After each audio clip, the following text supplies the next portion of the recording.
Okay, yeah. Okay, so the thing is you have to put attention in class, my dear. Yeah. But I'm gonna do it again. Okay. Thank you, Chef. You're welcome. And hey, thank for asking me. Thank for asking me because I was thinking I'm gonna do it again because it's something that you need to learn. Yeah. I was like, we're a little bit confused.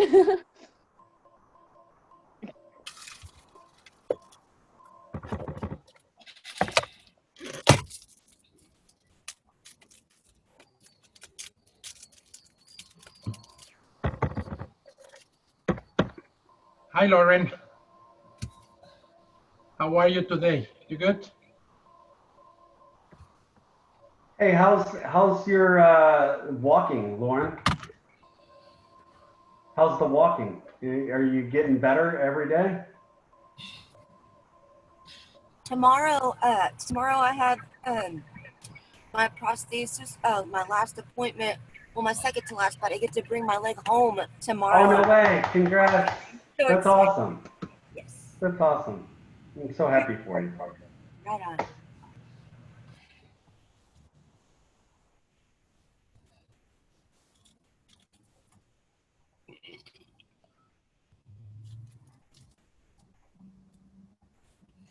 Will you guys be grading the target demographics on the dashboard? Target demographic on the dashboard. Under our last knowledge check, it's Yeah. it's like a discussion. You can use that, or you can do the homework. I will check today. I'm gonna talk about that today. Okay, because I was gonna do all of them. I finished all of that. I was gonna do the written one as well. Yeah, that's perfect. Okay. That's perfect. Hey, my house key.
So guys, I'm gonna start the class right now saying two things, guys. Let me start. Sorry, I'm late, Chef.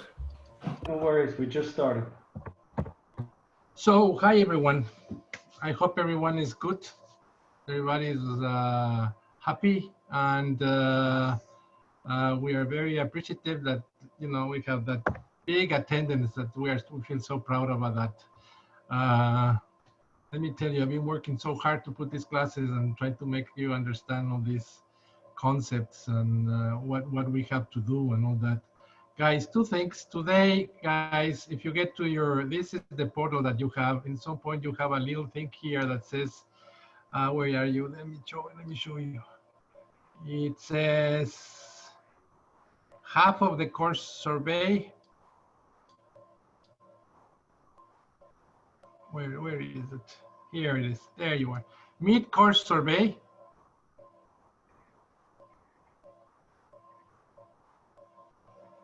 I hope you can access and do it. If you don't, let me know so I can be sure that I open it. Okay. Is everybody? We're really. Everybody, give me thumbs up if you understand what he wants. He wants you to do the midway course survey.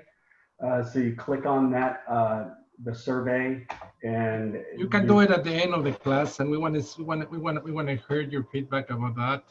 If you feel happy, if you feel comfortable, and you think that what you're paying for the school is what you're receiving from your teachers, and if you have any suggestions, we really are very appreciative to hear about that. So there you are. Second thing, guys, is the homework. But before I start getting to the homework, we're gonna get into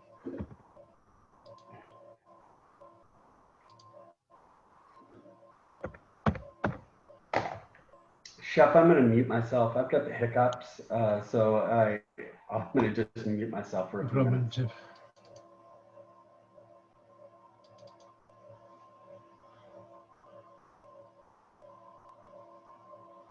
So, guys, today we are in day 12 of 28 days. It's moving fast, isn't it?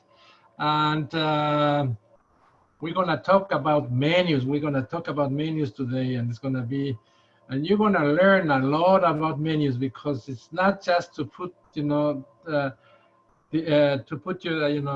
out some dishes and put it on a paper, how to make a menu. There is a whole knowledge around, and there's a whole psychology around menus. It's a whole psychology, how customers perceive the price and all these things, and we're going to talk about that a little bit today, and a lot today, not a little bit. And so at any point, if you want to discuss, if you want me to stop, I can do that, because that is an important part of what you have to do. So this part needs to be well understanding on the first place. So there you are.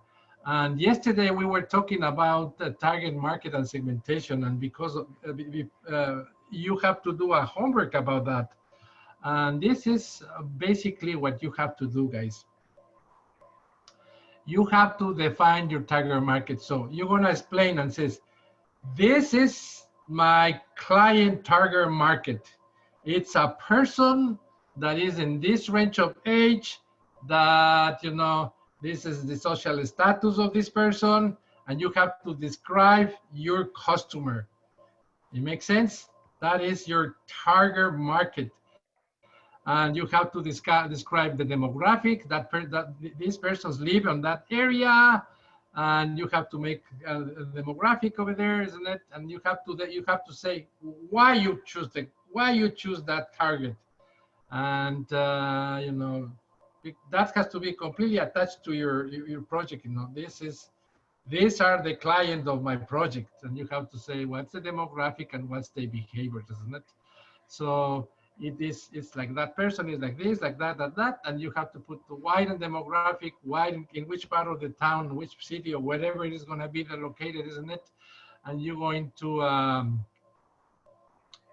talk about how is this person, how much is his income, is a family, it's a business, is a business person, what are the hobbies, what's he like? You have to describe your client. That's what you have to do, and you have to describe it and says why you do that. That's why it's the demographic. We are sustain it with demographics, it's sustained with geographics, and sustained by behaviors. All that information you can get it, on these websites that we have on town, on the city, if you want to get it, But at the end, that's what we want to know, exactly who is your customer. And that's why we do, in fact, in real life. It's an exercise that we really do. And then we go to make an analysis of our competition. But what you want to show me for Friday is just who is your client, and where does that client live, from which segment of people is that client, isn't it? And what is the psychographic, how he lives, what's their income? It's a family, it's a business person. And what are the hobbies, what the likes and what the not, so you can apply that to your business, So then you have that person that you're gonna serve, and for that client is what you're gonna make your menus. It makes sense?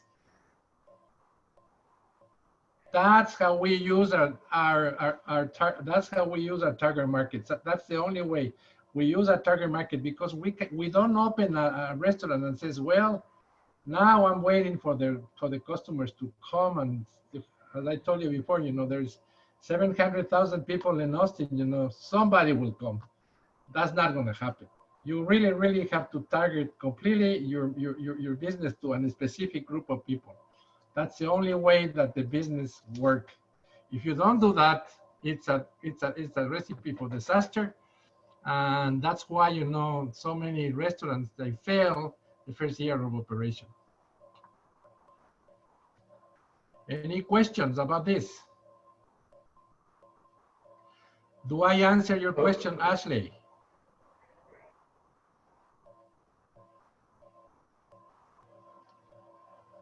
Ashley? Hold on, let me see. I had a question. What?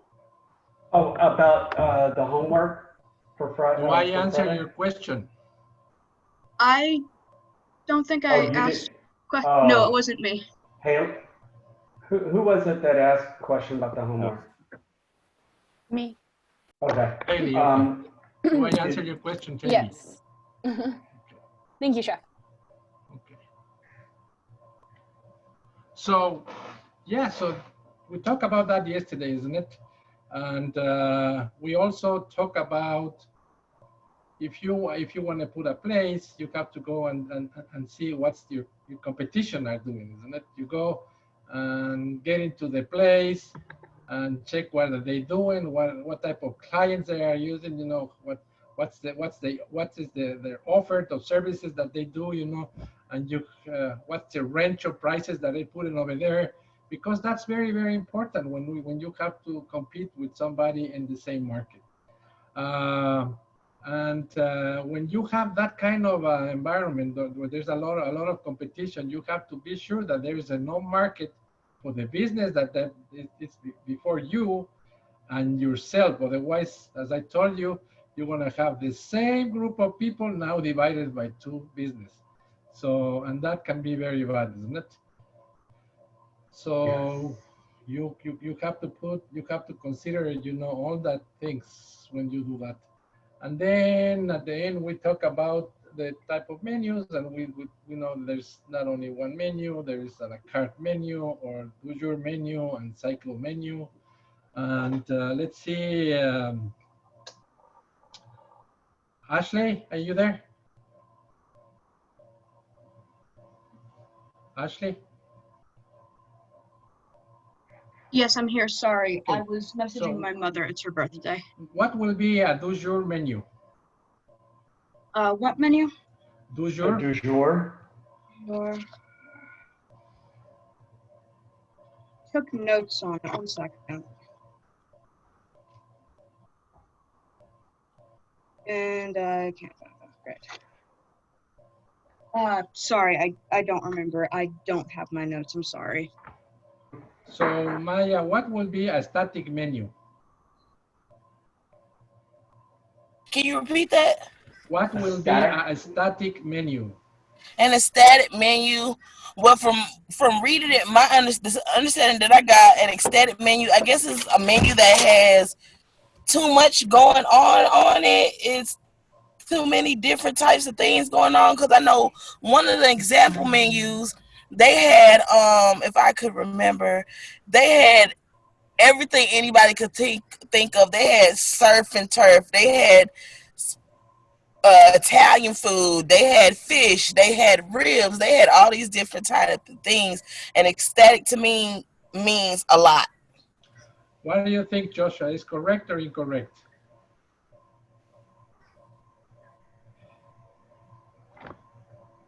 Joshua. On correct. the static menu, it's a larger menu and it doesn't change very often because the consistency matters. Yes. The static menu is just one menu, can be short or large, but it's the same menu the whole year, isn't it? Or long period of time. They put it over there and it's the same menu over there. There's no changes. That we call a static menu, A du jour menu will be what, Sean? The du jour menu changes daily almost. It just depends on what's the freshest ingredients in the area. Yes, and right now they are more common to see in restaurants to your menu, especially in the ones that are, serving fresh food and farm to table and all that kind of things, isn't it? Yes. It's very common in Europe right now. Go there and you see the du jour menu, and that's more common than the United States. Yes, so Becca, what will be a cycle menu? A cycle menu is the one that repeats its options over a period of time. Example. The cycle menu, which one? Yes. What? Give me an example of the cycle menu.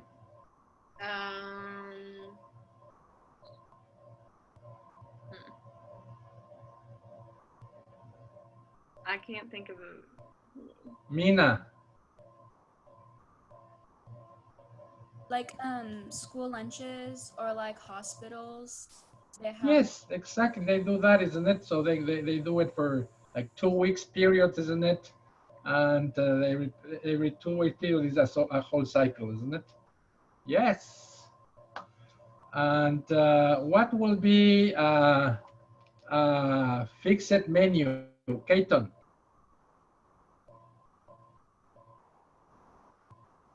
Well, from my understanding, it's almost the exact same thing as a static menu, but sometimes it changes or adds things that are in the same area. Like if it's an Italian restaurant, it'll add some Italian options sometimes, but it's mostly the same all year. That's incorrect. Trinity.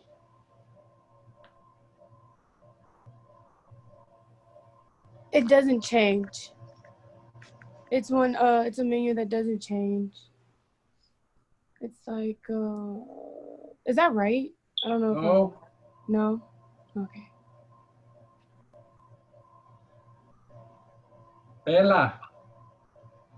A fixed menu is like one they would give you for like a wedding or something, where Yes. they give you it's pretty much what they're going to give you for like the entree and the appetizer, but sometimes I forget what it's called, but sometimes they'll have like some options that you can choose between for And every option has a price, fixed price, isn't it?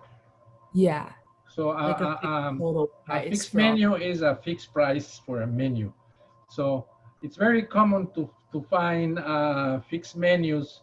Let's see in what type of service we can find, Avren, these fixed menus. I'm sorry, repeat the question. I was typing. The fixed menus, and what type of service you see more often, these fixed menus? Now in modern times, you know that there's a lot of restaurants doing that. It's when they have like designated items for like designated days or designated amounts of time. That will be a cycle menu. We're talking about fixed menu. We're talking about fixed price for a menu. Remember. That will be an example if you go and have these restaurants that they make tasting menus, isn't it?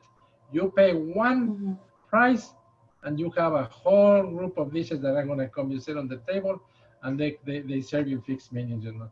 And if you go to the French Laundry and you go to this famous restaurant, you know, you pay $350, $400 for a dinner, you know, and that's a fixed menu. You get there and they serve you the food. And then the only thing that you have to pay on the side, it will be the wines and beverage that you want to have. But for food, you just paid one price. And for that, the restaurant give you a whole experience of dishes that they're gonna serve it. And they call fixed menu because it has a fixed price for you pay one price at the beginning, and that's what they give you the food. And that's why this kind of fix the catering people they offer to, you know, they go and say, I want to have a dinner, and they come and with many options with fixed prices, and you say, I want that, and that's what they're gonna serve you. So guys, put attention to these things, guys, because you have to work on that. If you don't have the clear idea of these things, you're gonna be in trouble, guys. Chef Cliff, you have something to say about this?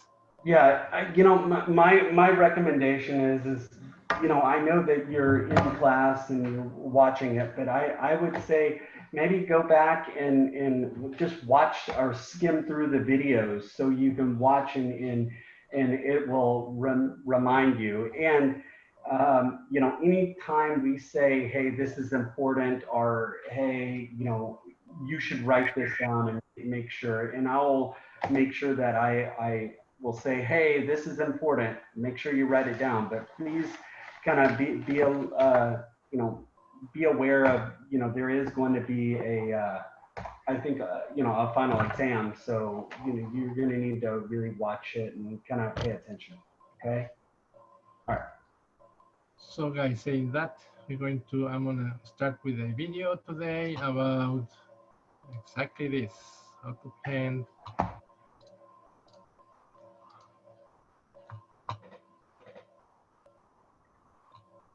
Oh, you cannot see the shared screen on the That's on right the, now. he's talking about on the videos. When watching the videos on the portal, you cannot see the shared screen. Okay, I will work on that and I'll see if I can fix that. Sorry, I did not know. I will look into that. Thank you.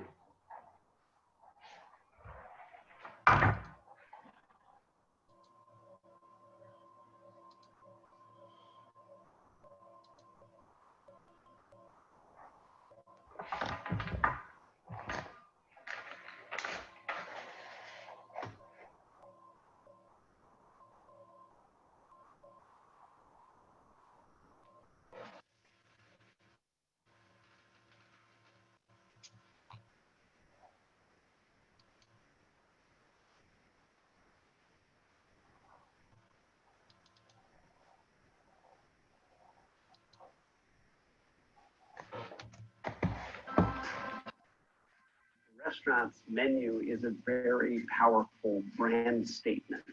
In fact,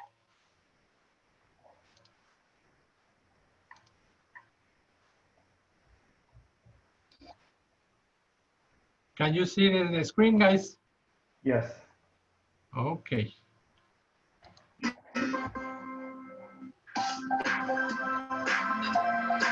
a restaurant's menu is a very powerful brand statement. In fact, you are what you serve when it comes to a restaurant menu. The question might be, how do you plan a restaurant menu? One thing that's very important to keep in mind is that your restaurant menu will have a very powerful impact on many parts of your restaurant business. It will determine how many people you need in the kitchen to produce the food. It will determine many of your price points. It will determine how your business performs from the point of view of check average. How much is each person going to spend when they eat at your restaurant? And you have a lot of decisions to make when you plan your restaurant menu to make sure that it delivers what you want it to in terms of your idea, in terms of how you want the restaurant to feel for the guests and for your staff. One of the first questions you're going to ask yourself is, how does a restaurant menu embody my idea for my restaurant? If you want to have a Southwestern cuisine restaurant, well, pretty obviously you need to have a menu that delivers that kind of food. You also want to know how many items you're going to offer your guests. Will you expect them to order a la carte, individual items from the menu, or will you expect them to order what's called prix fixe, or a fixed price menu, where they spend one price for multiple courses? All of this depends on the style of your restaurant, the level of service, the level of price that you're expecting your guests to pay. When you're working on your menu, it's important to start asking yourself, what is the guest going to think when they see this menu? They may see your menu online. They may see your menu for the first time when they sit down in your restaurant. What are they going to feel? What are they going to think? Are they going to say, ooh, I want that? Or are they going to be overwhelmed by too many choices? Does the menu make them feel comfortable? Does it make them feel excited? Does it make them feel bored? Does it make them feel overwhelmed? How does the guest feel about the menu and the items on it? Also, what does the menu say about your concept of food? Do you provide seasonal ingredients? Or are you the kind of restaurant that's serving asparagus in December? Do you serve local produce? Or do you serve everything under the sun? It's very important to think like a guest when you're planning a menu. What are the choices I want to make? What are the choices I want to have? And how are they going to affect my enjoyment of my meal? Another important thing to know about planning a menu is that a menu should not be something that's engraved in stone and never changes. You need to change your menu, and you need to create a menu that you expect to change. There will be dishes that will be more seasonally appropriate. You're not going to sell a lot of beef stew in August in New York City. You need to think about, what do people want to eat at different times of year? What is appealing to people at different times of year? Now, if you're really lucky, you'll have a dish that people love so much, they come back for it. What you would call a signature dish.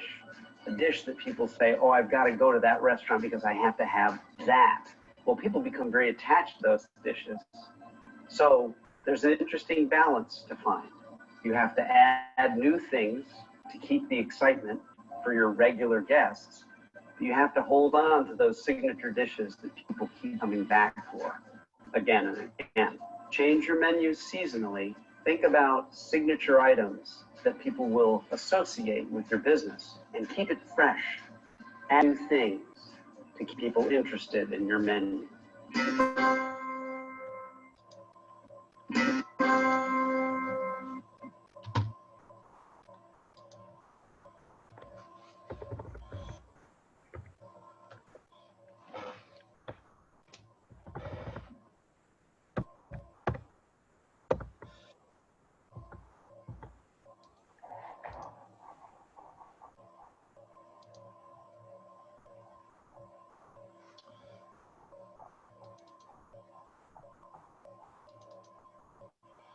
So guys, this was a little video to make you see the whole picture of what a menu, importance of a menu in the business. So the menu is the central point, is the heart, is the more important organ inside of your business. So we have to put the most attention because of the menu, everything else is building from that. So we have to put attention and be sure that when we do this job, it has to be well done because what it represents. So menu, guys, when we design a menu, we design a menu in order to optimize the kitchen equipment. So we want to be sure that all the dishes that we have on the menu are going to work the kitchen in a smooth way. We're not going to produce, bottlenecks in the kitchen, and that's going to be a disaster because the things are going to get late. And so we calculate exactly, how many fryers, the size of the grill, how many fires we need on the stoves, if we need a salamander or a top grill, we need ovens, how many, we need extra dishes, we need a cold table, we need a steamer, and so on and so on. That's things that we need to do. And when we go to that point, guys, we want to be sure that if we have to put equipment, how many, like if we're gonna make fried chickens, how many chickens we need to fry to pay that equipment? Because the food has to be enough to pay all the investment we're putting on our equipment. And we have to calculate all these things to be sure that if it's worth it or not to invest in the equipment. So the menu has to validate how much we are invested in all this equipment that we put into the kitchen. So there you are. And also the menu also affect how we design the kitchen. So we always, design the kitchen according with the central thing that is the menu. And we're gonna see how many equipment we have, how many fryers, the size of this, with this amount, how many guests we can hold it. And all this is part of this, the main thing that is our menus. How is this going to work? So that is things. The next is, with this menu, how many people we need to hire. And then is another things that go there, that's so important, the menu. How many people in the kitchen we need to do that? How specialized has to be this thing, and how many people we need on the service, and all these things that has to be calculated. And then we have to be sure that all these dishes needs to be part of the whole concept of the restaurants. If we are saying, we are making Cajun food, it should go through that, the Cajun. And and also the menu has to be also designed in a way that we get the full customer attention. So put attention to that, guys, and we're gonna start thinking, how can this is gonna happen? And we know for sure. You know how long it takes? What's the maximum amount of time that the guests take to read a menu, guys? Can somebody guess? 30 minutes if you really don't know what you want. 30 minutes, okay. Who else? Someone wrote 180 seconds. 109 seconds. 80. No, chef. 109 seconds, less than 2 minutes. So it takes less than 2 minutes to read a menu. Past of that, it's completely boring. The guy is not gonna watch. So you have to be sure that your menu is enough for the guests to choose the dishes in less than 2 minutes. There you are. So that's a lot of things, isn't it? To think about it, and we have to put attention. So it has to design it well. It has to be enough amount of dishes that we can make the business work. It has to have, enough elements inside and colors and the way and the typography that we're gonna use, the type of letters that we're gonna use, and how we signalize the areas.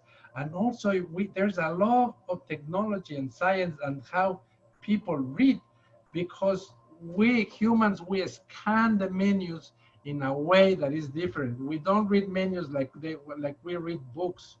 So we scan it like in a form of a seed. It's kind of weird. I'm going to show you later on. So we have to put attention to that. Where we're going to put all these dishes, isn't it?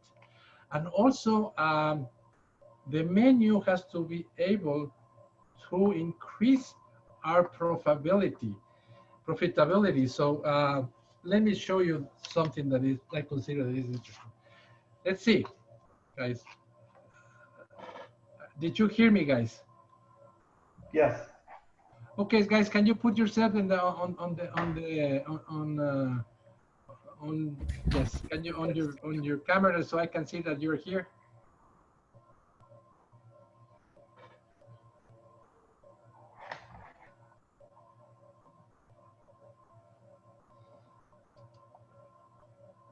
Perfect. So when we sell products, there's a lot of psychology around selling products, isn't it? And that is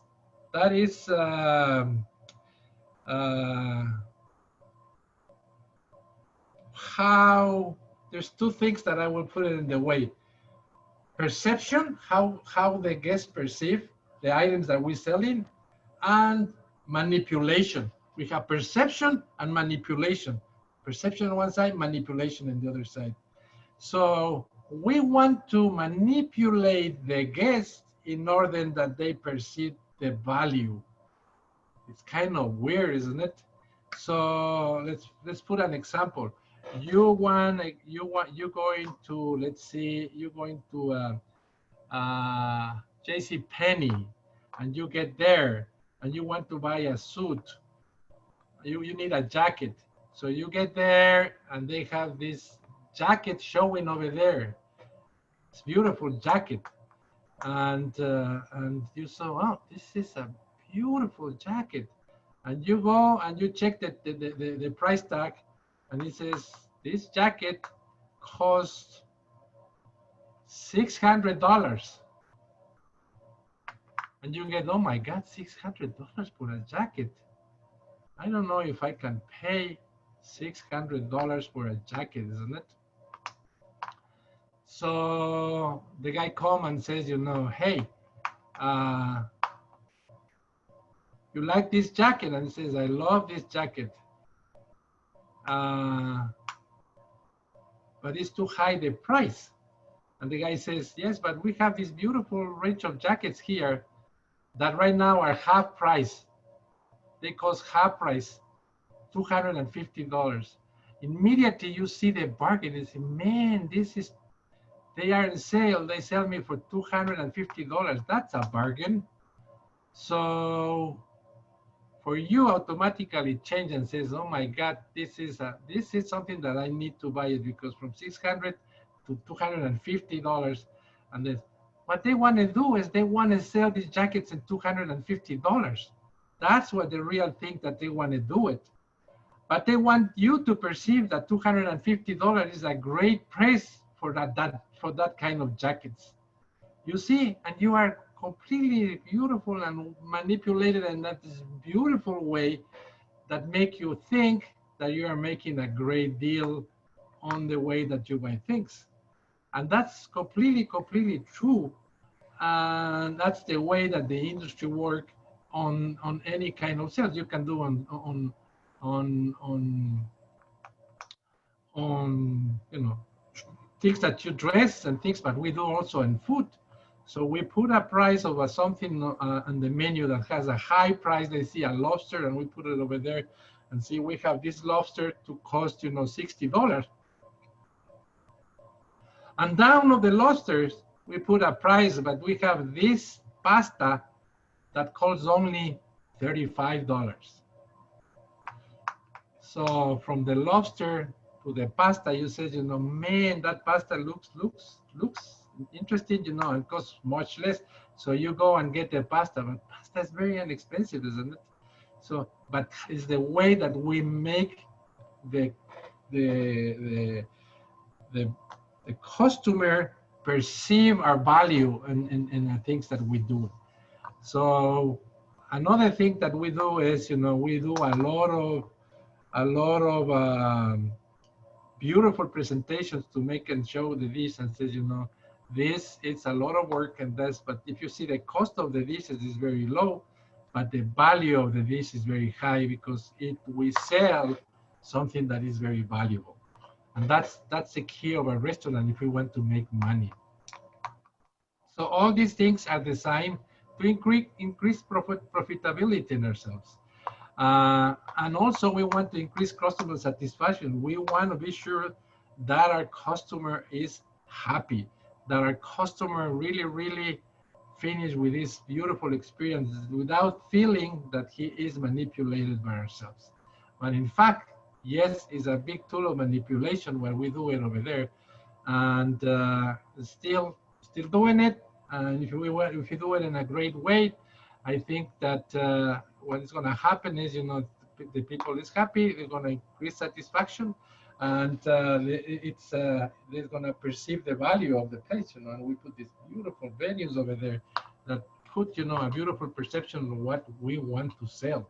So around all these things is what we're going to work today on this class, and we're going to get one by one of these points, and I'm going to show you why. So it's really, really interesting, guys. So put attention if you really want to learn about how to design menu, which is a whole science behind that. Any question?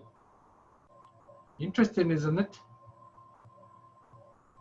Yeah. Yeah. Very interesting. It's so cool. So, first think about menus, guys.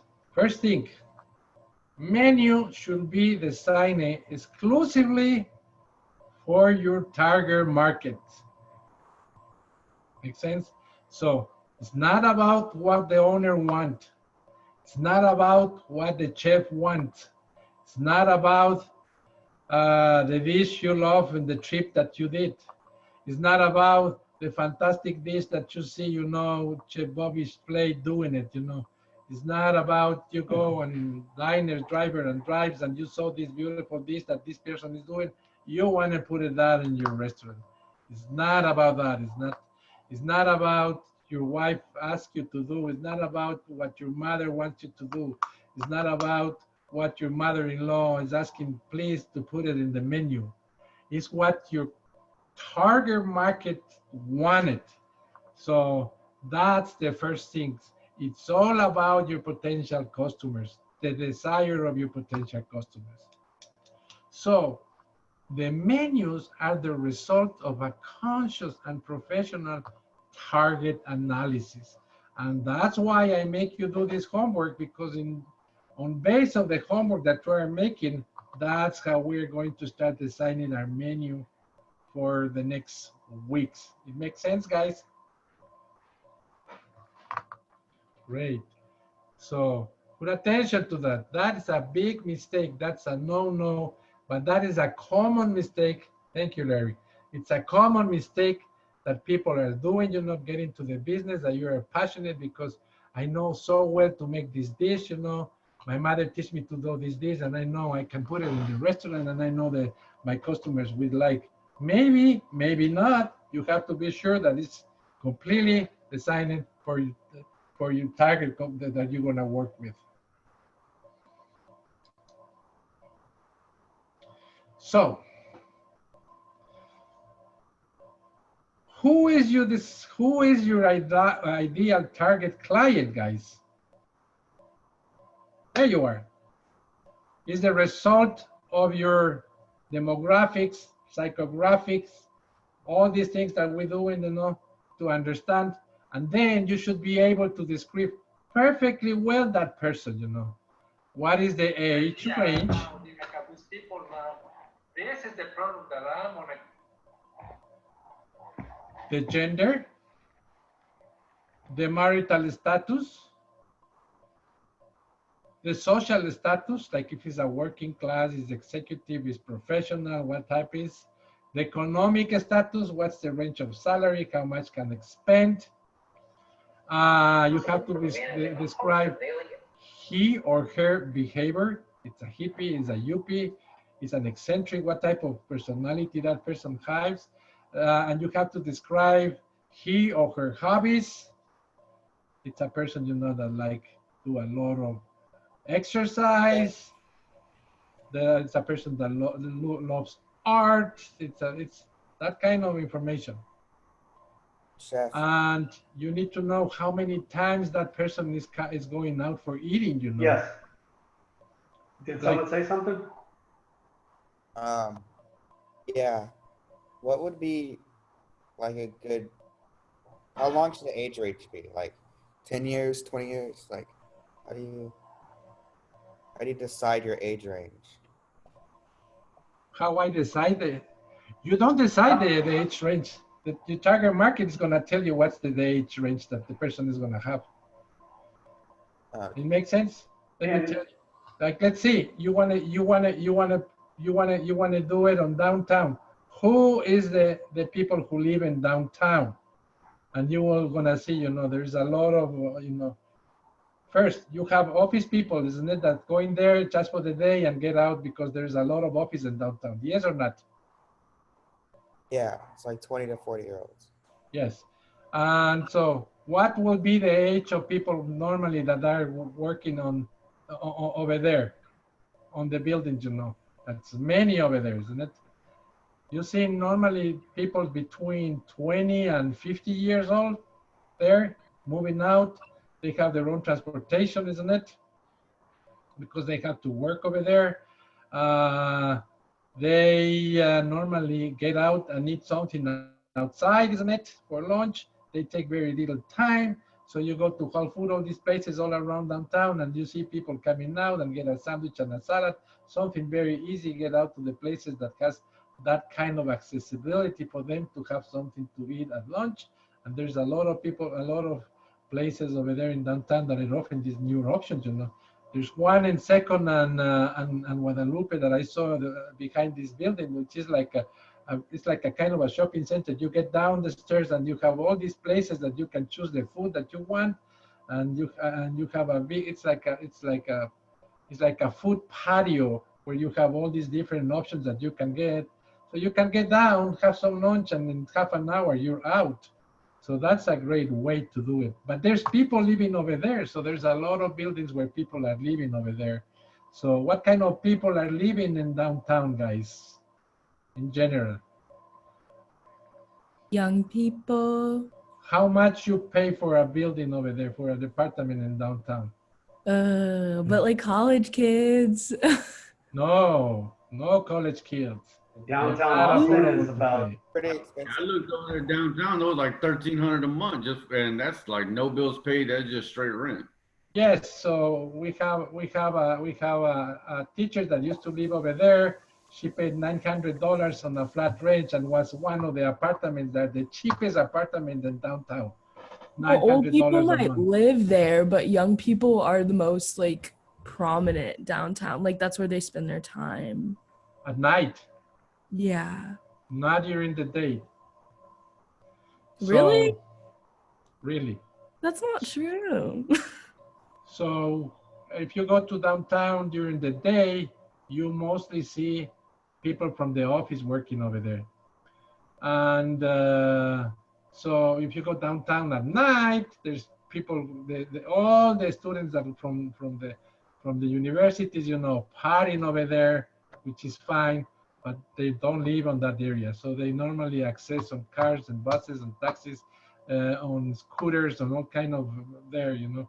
But if you want to know who is living over there, apartments on downtown are very expensive. We're talking about from $1 to $3 million over there. $500,000 is nothing for an apartment in downtown. So if you want to live in the buildings all around downtown, you have to put a lot of money. If you rent an apartment in downtown, probably it's, you know, $2,000 up to get a place over there. The average for rent downtown right now is, like downtown Austin, is $2,581 to $2,826 a month. There you are. That's a fact. So almost $3,000 at the highest. And so how much should be your salary, guys, if you want to live in downtown? The good salary would be $4,000 a month. We're gonna live there. That would be at least $9,000 to $12,000. Yes, because you don't want to spend half of your salary to pay the rent, isn't it? That's not enough. So I would say at least 3 times minimum, isn't it? So you need to have $8,000 to $9,000 salary a month to live in one of those places. So or just for a place that costs, I think, what is it, $2,500 times 12, that's $30,000 just for rent. yes. So a good idea is a couple, you know, that you have good salaries between you two, you know, you can have it at $50,000, $60,000 each on a year. Maybe they can have $100,000. They can spend $30,000 on an apartment, and that's what they do. So, but you know, always pay a rent is like something that is not yours. You pay a lot of money, is not yours, isn't it? So at the end, listen is great, but in some point you want to have your own thing. So if you have that kind of money, what else is another thing, guys? Normally, guys, couples and young people over there, they don't cook at home.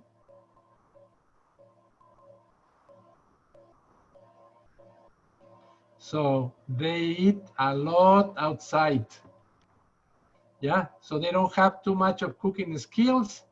They eat a lot outside. So maybe breakfast is no problem, isn't it? Maybe some sandwich, something at night. At least one meal, they do it outside. So all these things that we're talking, it helps to have an idea of what is the customer that you have in downtown and how you can design a product that you can have it for that kind of people, isn't it? So there's a lot of restaurants that you have it around downtown that can put in an offer to these people, you know, like there's Lean's, that you have this beautiful Chinese restaurant that you go there and maybe you spend, you know, $100 or something like that in a dinner, and you have this beautiful dinner. There's little restaurants that you can maybe have a lunch for around $50 to $60 a person, you know, or a little less maybe, you know, that they offer all kind of options around there, so people go and just go and get it. And you have a lot of little places that you can go and just pick something, you know, like Whole Foods and these little places that you make a sandwich, get a hamburger that maybe you spend, you know, $30 or something a day for a meal, and that's also part of what you have. So as you can see, that's how you figure out what's your target, who is that person, and how you feel that person, you know. So you know exactly, you know, and it's young people, you know, it's people that we know that they have high salaries, that, you know, more than $50,000 a year for sure. So, and maybe they have a good car. They also pay in good cars in it. So they have all that kind of things. So they are a little eccentricity. They want the status, you know, because young people like status. They want to know that they are doing great.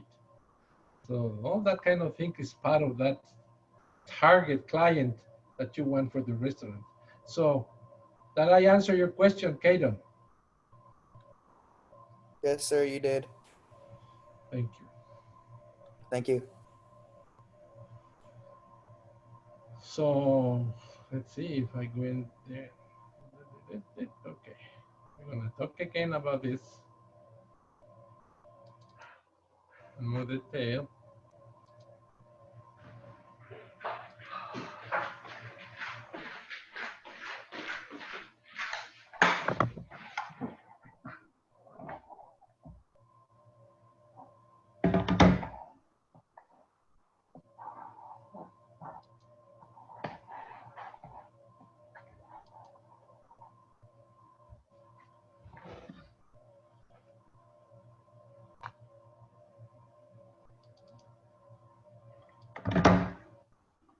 Chef, I have the power company coming out at my front door. I need to I'll need to talk to them real quick, okay? Okay. Be right there. Okay, guys.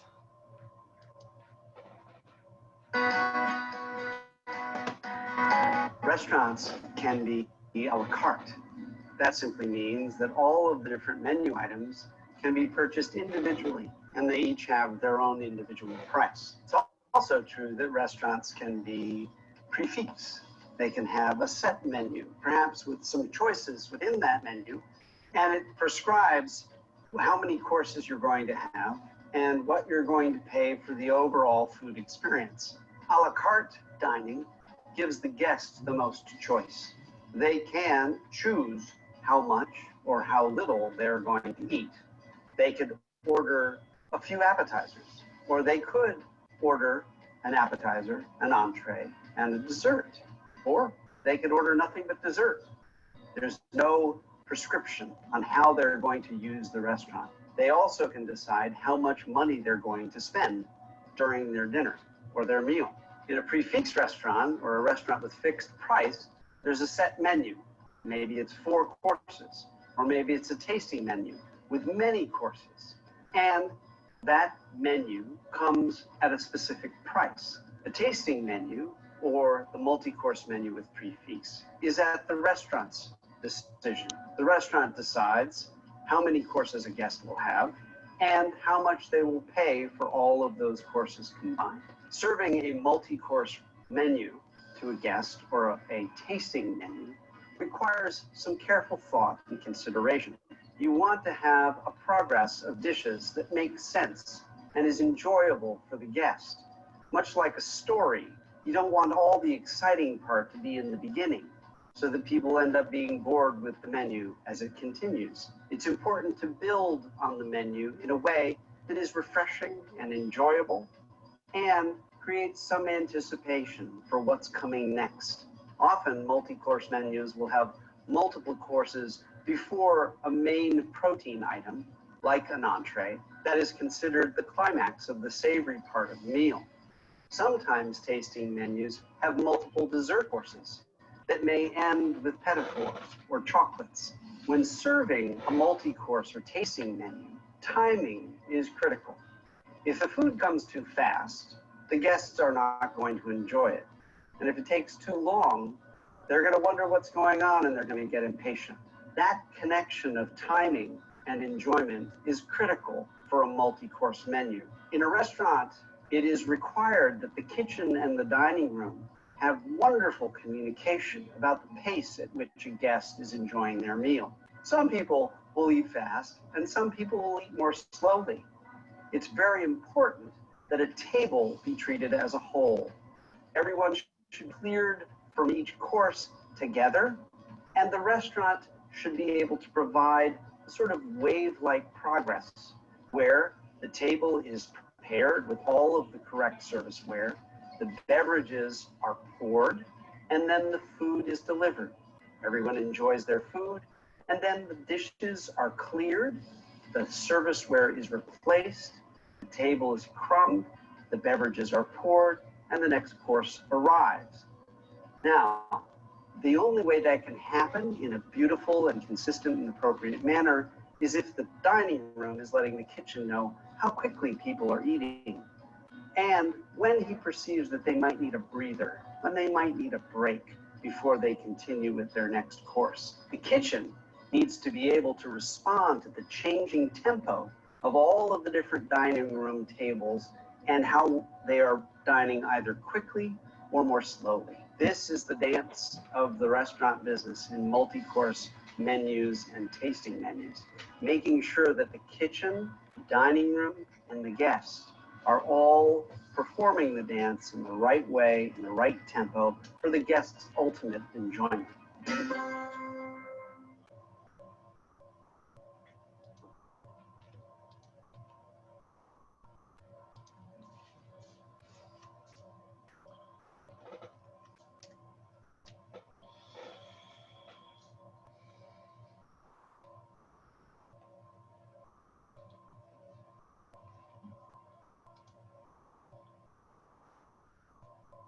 So as you can see, guys, it's not so simple to put a menu, isn't it?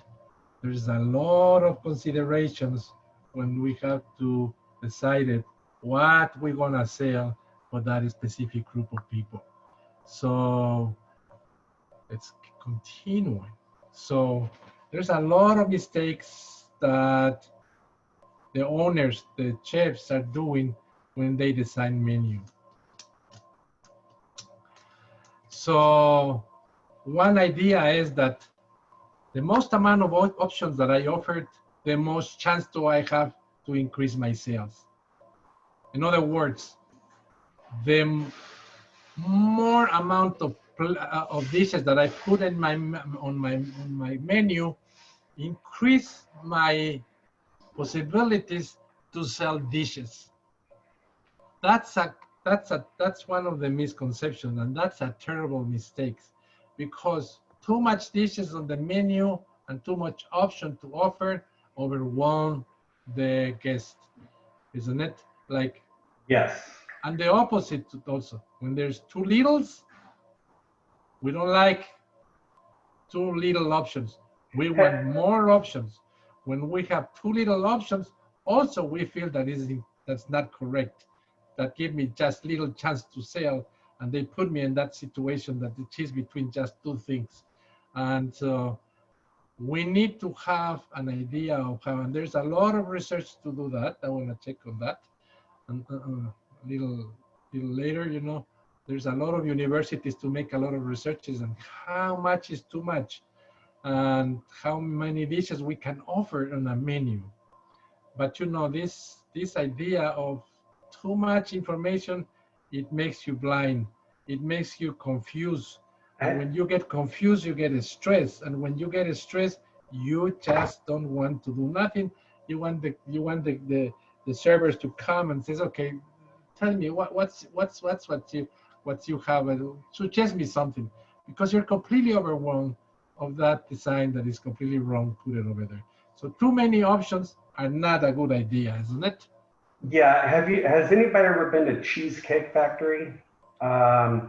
If you've ever been to Cheesecake Factory, their menu, honestly, is like a Bible. I mean, it's like thick. And I work there. Do what? I work there.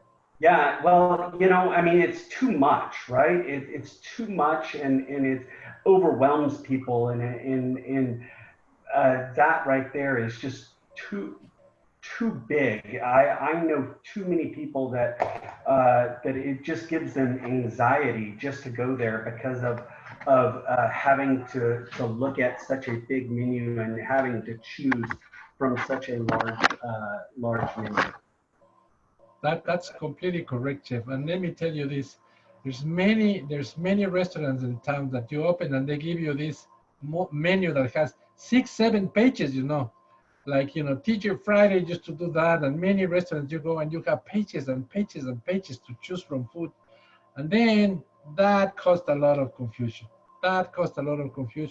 You at the end don't know what to choose. It's too much of a deal, and it really causes you stress. That's for sure, and it's proven that it's true. Hey, Chef, quick question. Like, yes. when you're barely starting out, you know what I'm saying, you don't have no investors, you know what I'm saying, it's just gonna be maybe you and, you know, pretty much yourself, you Yes. know, and you're, let's just say, starting off, you know, as a food truck, you know, how many menu items would you suggest?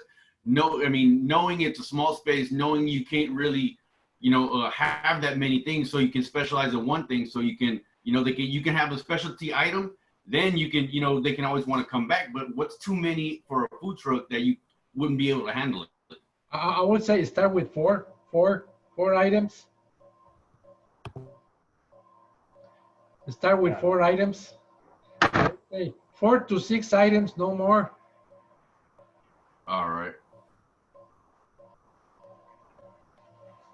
Thanks, Chef. So we're gonna get there. So there is on fast food, people want choices, you know, no more than 6. So another thing is, another perception that customers, the owners has, is that you put all the dishes on the menu, and all the items will receive the same attention from the customers. That's completely untrue, isn't it? So there is some areas of the menu that they're gonna have more attention from the customers than others, and that is for sure, because there is this way that we customers will scan the menus and we get attention just in one area more than another. So not all the items receive the same amount of attention from the customer. There you are. So one more thing. What do you think about that, Chef? Okay, he's not there. Okay. Another thing that there's about misconception is the customers will take his time to read all the menu options. The guy is gonna take a time to start getting there, and that's gonna read it.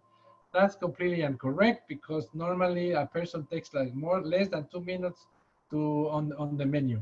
So if you put too much material to read, they will not read it. You want to be sure that you have a menu that the customers can scan in less than 2 minutes. That is for sure a fact.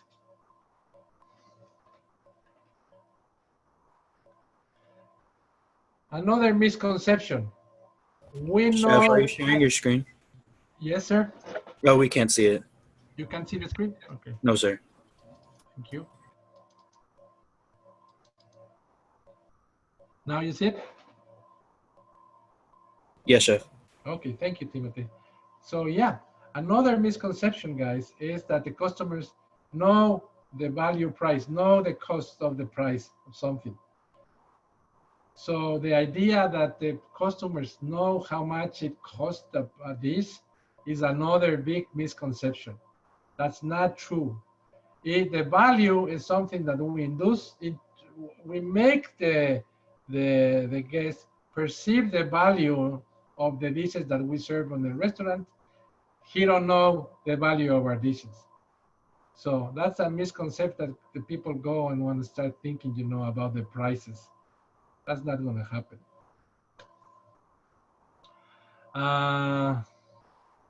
Another thing is we can use the same system to price items menu as soon as we know the cost. Let's see, I make my recipes and I cost the recipes, and I'm gonna say, I'm gonna increase 2.5 times the cost that I obtain from the price market to each item. And that is my price. And I take all the recipes and I say, you know, whatever they cost, I'm gonna add 2.5%, because normally I read, you know, that 30% should be the cost of your food. That's it. I put the price and I'm going there. That's not the way they work, my friends, because you cannot have the same, you know, a salad.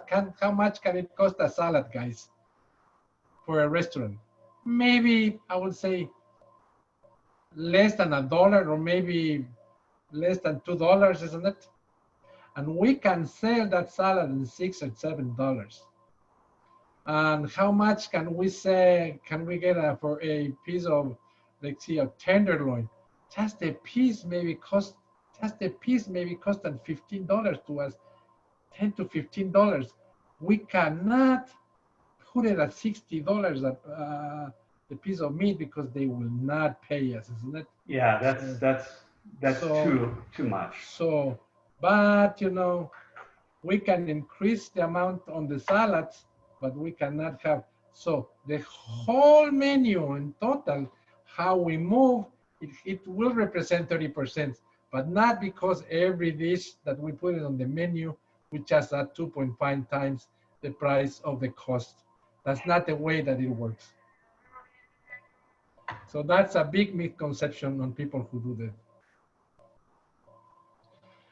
Another thing is, if I put a lot of pictures on the menu, that will help a customer to decide what to eat. What do you think about this, guys?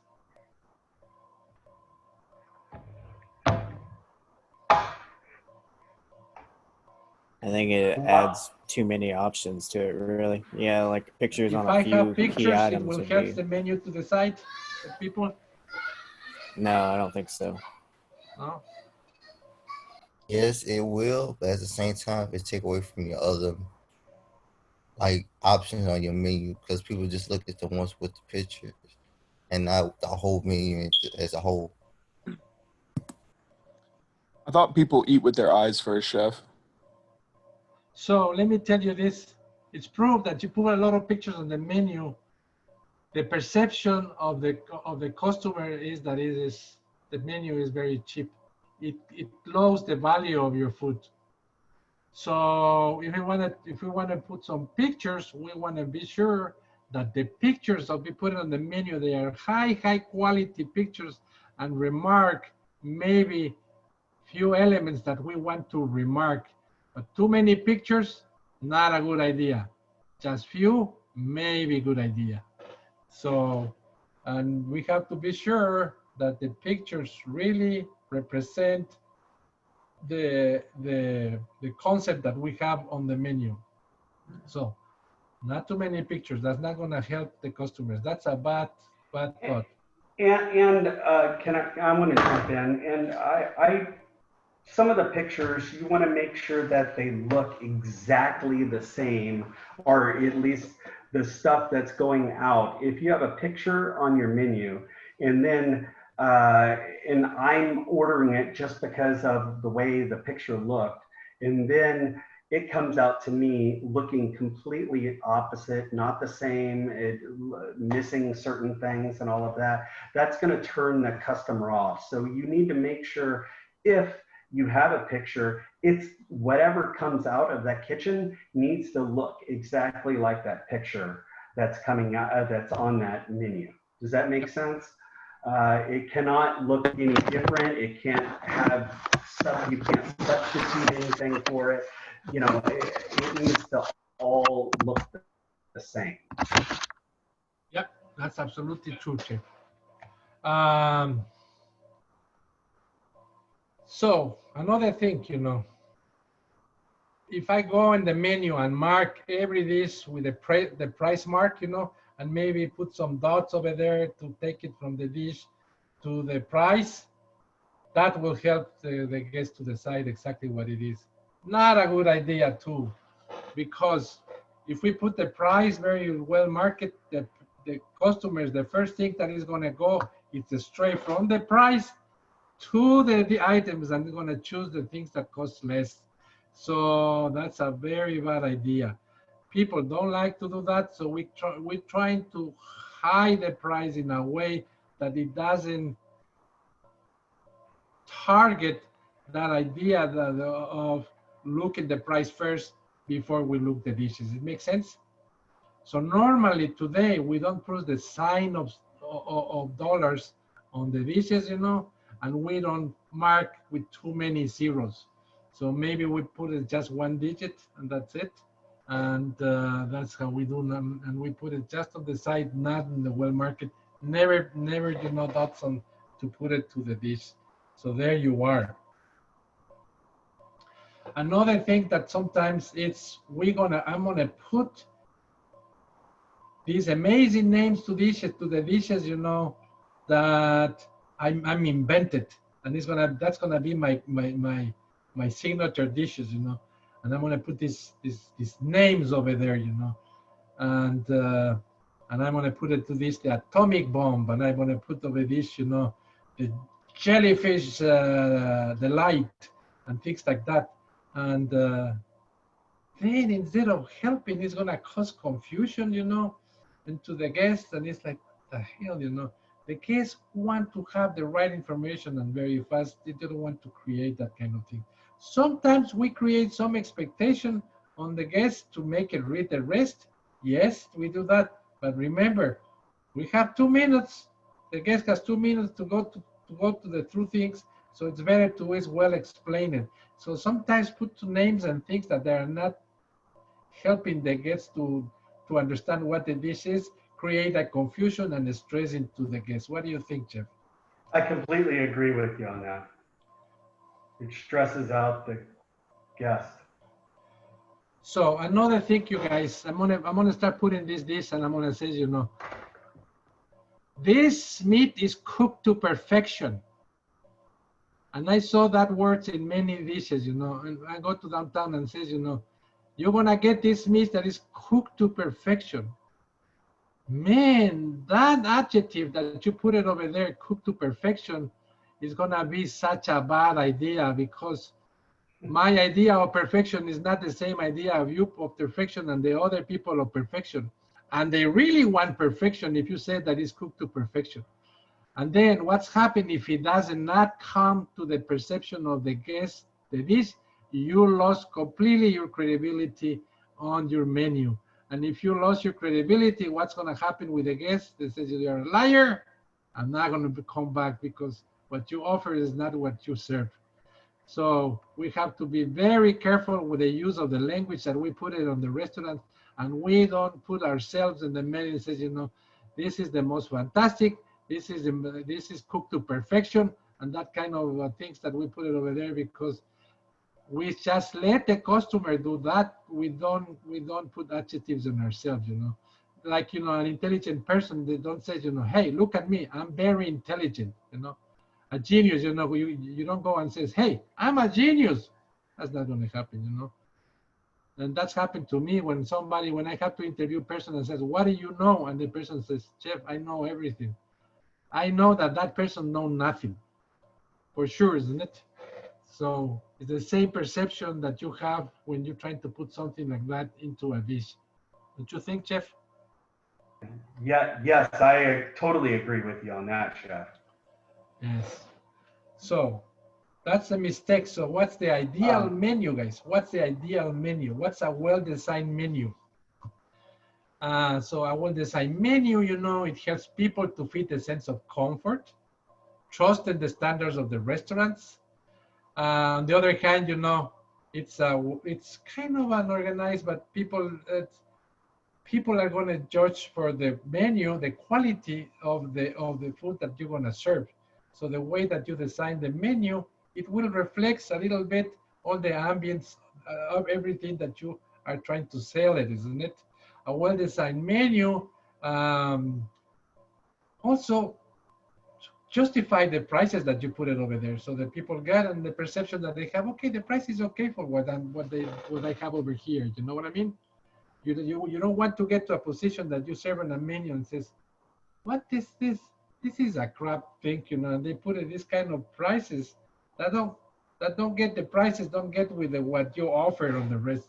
So you want to be sure that the prices go exactly with the ambience and everything that you're offering over there, so people have the perception that the offer of dishes, of the prices and the range that you have, it's according with all the circumstances that you put it in front of him, isn't it? So, hey, hold on, Maya, are you lost, Maya?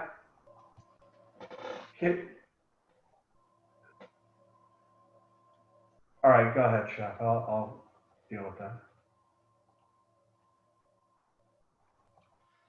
So, design a menu is not an easy thing. It's a tricky thing. It requires a lot of work, a lot of attention, guys.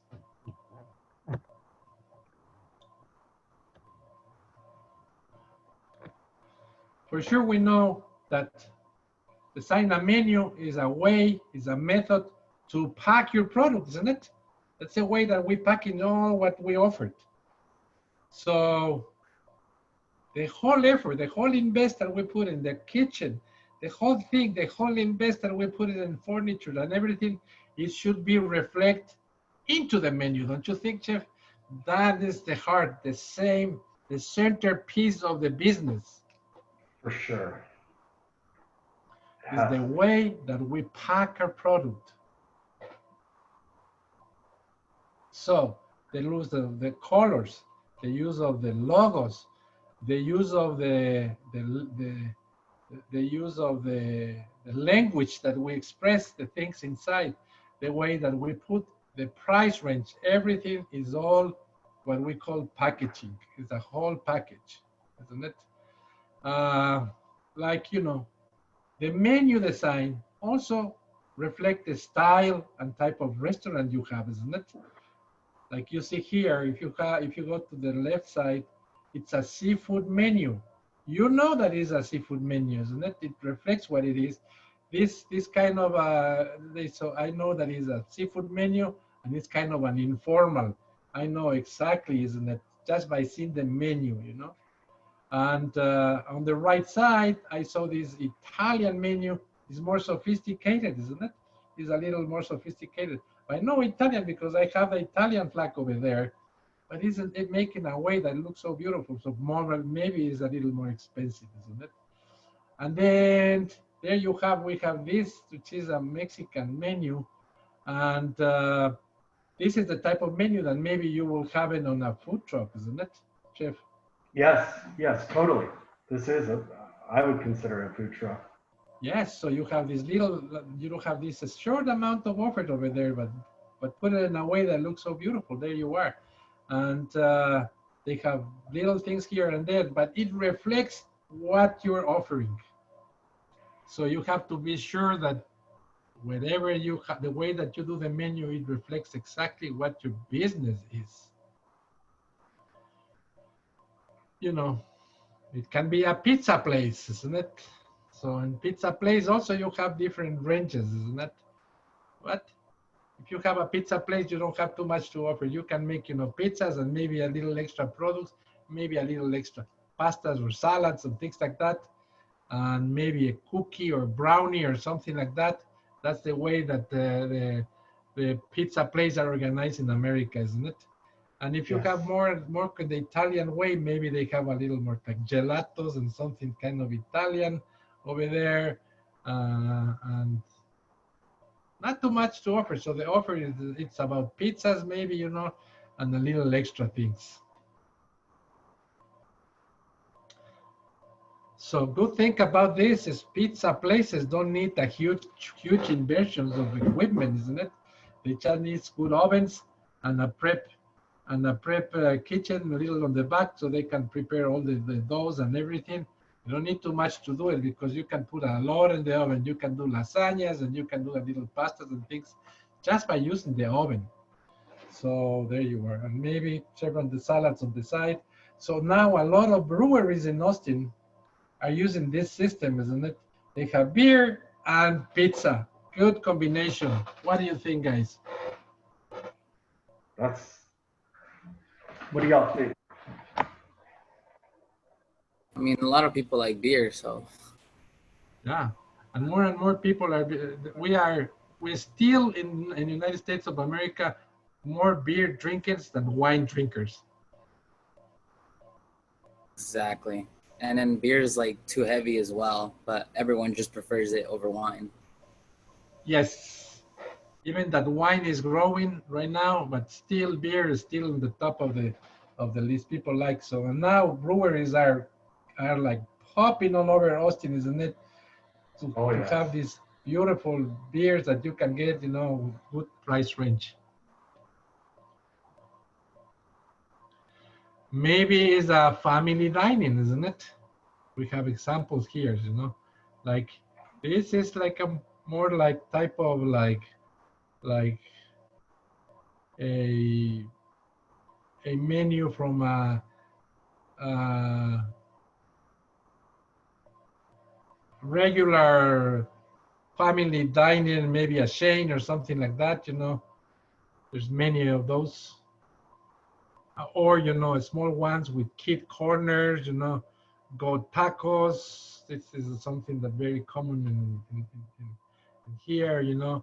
Or a little bit more informal, where you put a little pictures here and there, and you can see this type of restaurant family diners like IHOP and all these things. You see a lot of that, isn't it? Oh, yes. If you go to Wendy's and all these places, you know, you see a lot of that combination with pictures. But, you know, there's a lot of no-nos here that you can see here and there. That, like here, you know, the dots and the prices and all these things. There's a lot of no-nos that we are putting here. But you can have an idea. If it's go more a business, for a business, it's more sophisticated, isn't it? So the menus, it looks different. So the top of the menu, you look more sophisticated, you know. If you open inside, they look more sophisticated, you know. Or maybe it's just a 10 that they put it with the short offer that they put it over there. And it's very nicely right, you know, with these beautiful and elegant letters. And there you are. So, but you pay for that. So you know that you're paying for that. So, like if you go to Three Forks and you want to get a hamburgers and 3 Forks, maybe it's gonna cost you a hamburger around $30, $25 to $30. Yeah, that's about right. One hamburger.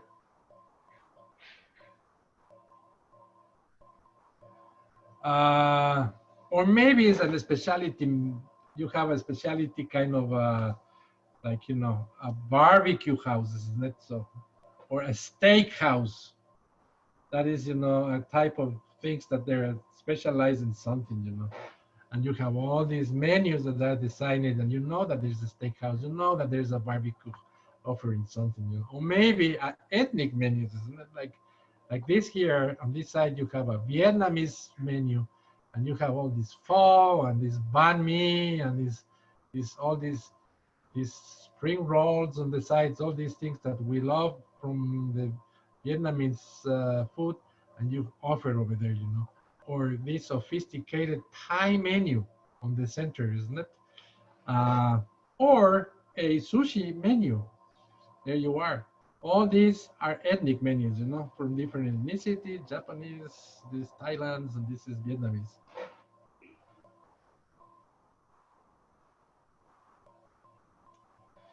So be sure that your menu has a management site, isn't it?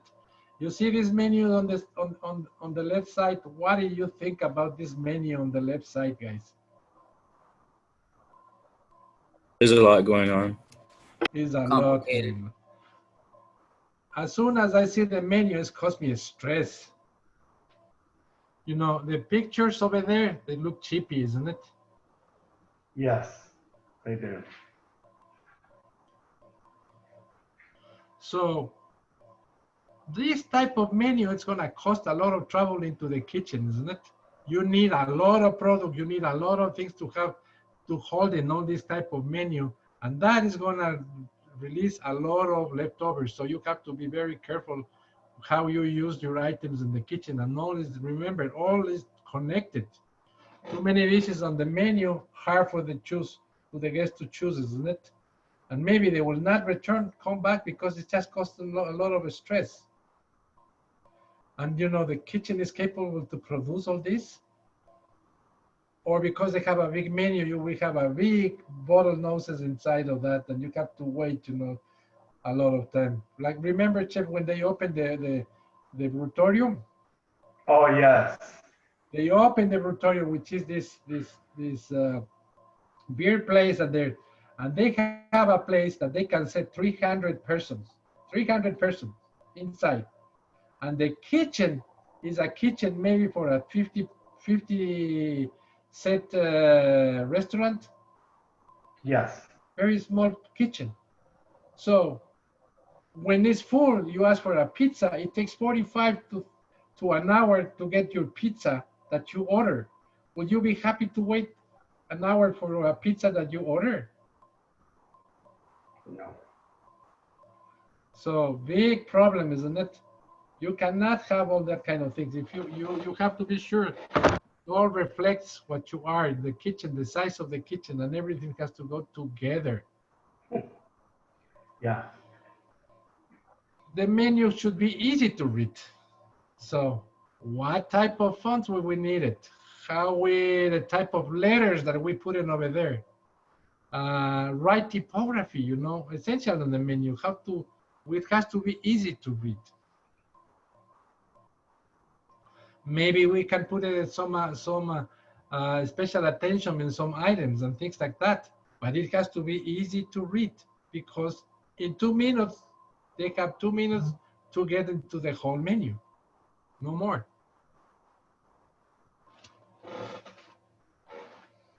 So the time that the people take to decide, it's very crucial in the way that you do that. So you have to be sure that you have to have some relevance in some dishes that you really want to sell, isn't it? Are your star dishes, and this is a tricky way, and you want to make at the same time make the guest perceive the value in what he's asking for. So yes, so it's something that we're trying to convince through the words to the guests what to eat. Remember that. It's very tricky.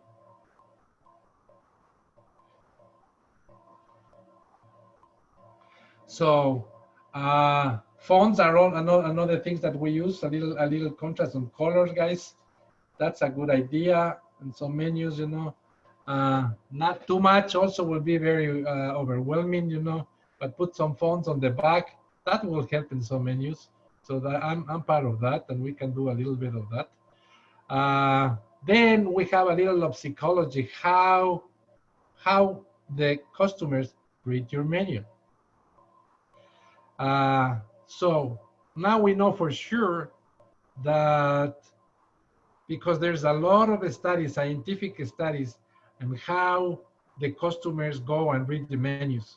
So they don't read like they read a book from left to right, up to down, isn't it? That's how we read books, and that's how we suppose that the menus. They don't do that.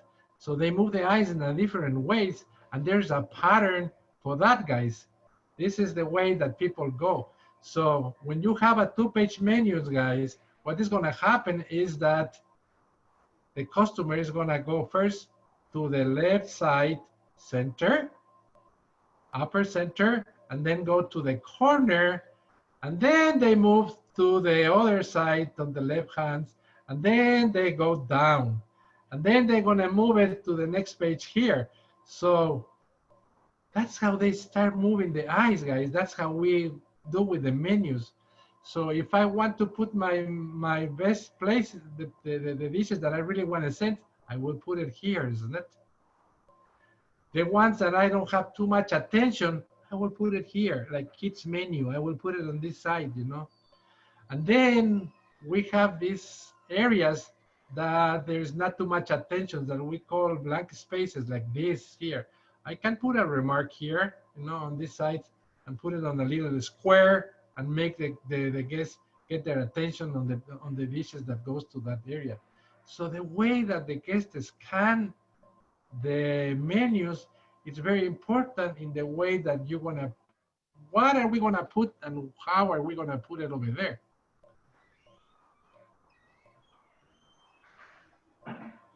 So, as I told you, how long it takes the customers to read a menu?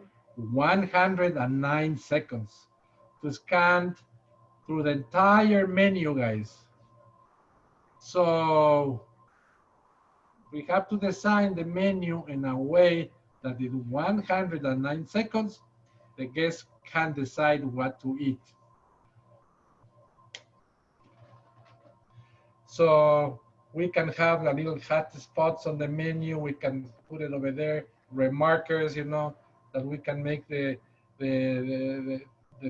we can make the customers get the eyes to that areas, you know. We can be sure what we put it on the bottoms, you know, of the menus, because there's a little less reading on that area, and so on. So colors are very important, how we use the colors. You know, fonts, two colors, you know, it's okay. Too many colors also causes stress into the guests, into the menu. So maybe 2 colors, 3 maximum, no more. You have to put attention on that. Too many colors is this. I agree. You know, too many colors is too much. Yes. There's a things like we know, you know, like red helps to yellow and red, they increase the appetite, you know. So that's for sure. But, you know, blue also increase the appetite. So we know for sure that is something that we can use. You know, other colors, like they don't like it, you know, like, you know, there's colors that people don't care about. You see this menu, so looks so beautiful. Look, the font. And just a combination with black and red, white and red, and looks so beautiful and nice, isn't it? What do you think, guys? Very few little pictures, not too much, just to enhance a little bit. And we mark the areas that we want the customers to read, you see? So we know for sure that the customers are gonna open the menu. The first thing that's gonna see is go to this place, guys. This area is gonna be the first things. Then it's gonna jump here. Then it's gonna jump here. Then it's gonna go down. So you see these areas, white? That's the last thing that the customers are gonna read. So on these areas, we can put the sides, what we offer on the sides, you know, extra things, menus, children menus, offers things that we really can help on that. Chef, so someone wrote, what are some examples of things that you want in a red box, or that you would want to put in the red box? So we're gonna talk about that in a few more minutes, and when we talk about menu engineering, so there we have dishes that has high demand and high rentability, profitability for me, for the restaurant. Those dishes that are the star dishes for me, that I know for sure that I make money and they have a lot of attention, that's the ones that I want to put it over there, isn't it? That is correct. The dishes that I'm not sure how it works, but I want to put it over there because the menu has to move, you know what I mean? Like if I buy lobster, I want to sell the lobster in many ways. It makes sense. I just don't want just one dish of lobster, so probably I will have lobster in many ways. So some of these dishes I can put it here and there to help that I know, but the high demand and the high profitable, I will put it on the very well marketplaces. Do I answer the question? Jonathan? Yes. He said yes. Thank you, Chef. So relevant images, that's also good. So we want to use relevant images, you know, but that images, as Chef Cliff talked about, is if we put an image, it has to reflect exactly the dish that we are going to serve over there. It has to look exactly as the dish that are going to come to the customers. And the picture has to be well, do it in a professional way, that looks beautiful and nice and contrasts with the menu, with the colors that we use it over there. So that's something that is very important. And you know, like this, you know, it's a great setting, you know, give you a nice impression, you know, it's sophisticated, you can see over there. Beautiful.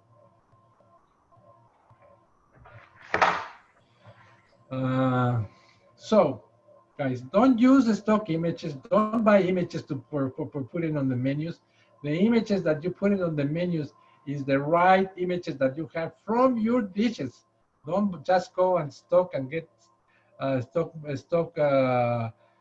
pictures just to put it on the menu. That does not work, guys. We want to put the dishes that works with their restaurants, the dishes of the real dishes of the restaurants.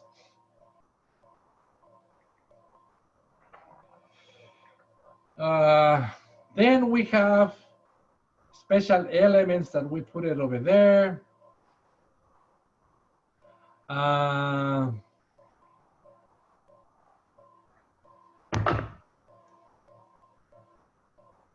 Like, you know, we have these cute things and elements that we put it over there. Like if the restaurant has, as example, it's close to a gym, we can put an area that we can serve, you know, healthy food, and we can remark that into the menu. So we can have this, we have this market on the side that can know exactly, and we can remark it that we have that. So as soon as we open the menu, you know that we put attention to the customers and they know what they're gonna get, you know. Kind of like vegetarian food. If you have vegetarian food, I will remark it and I have vegetarian food. Yes, Chef. Or like very spicy, or you know, yes. any of those kind of asterisk marks of may contain raw, you know, raw fish or whatever else. So anything that's special attention you want to make sure that the customers see. Yes. There's other elements that we can include, you know, like tents that we can put with the special offers that we do over there, like special like table tents. Table tents. Kind of like or clips that we put it on with the menu, and we have special offers for that week, like if we're doing, you know, like Oktoberfest or that kind of things, or some kind of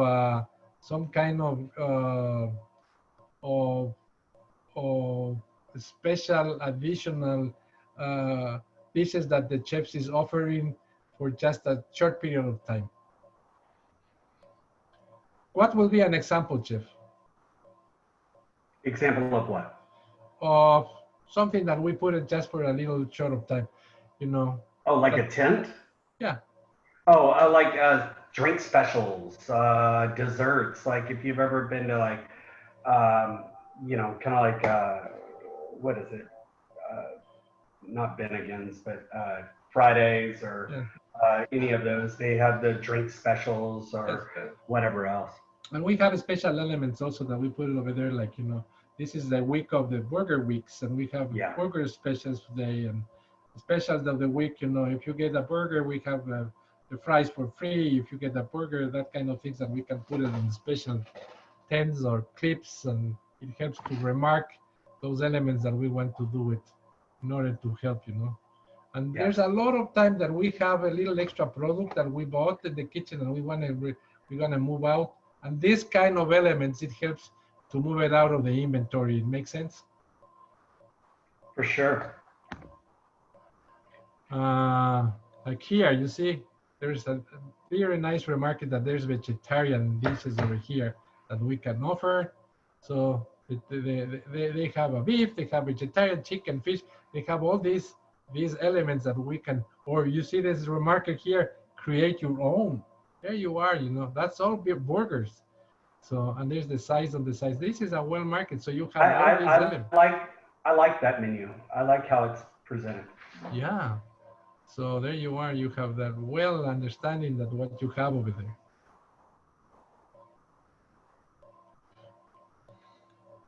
So we can also put a special, you know, strategies on prices, you know, like special offers that we can do that can impact the way that perceive the dishes, you know,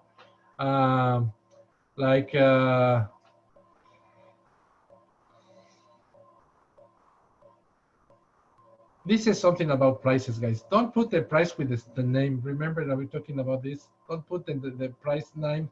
We try to take it out of the mentality of the guys. The idea that you're present. If you have the idea that the price is there, you're going to start looking the price first and then the items.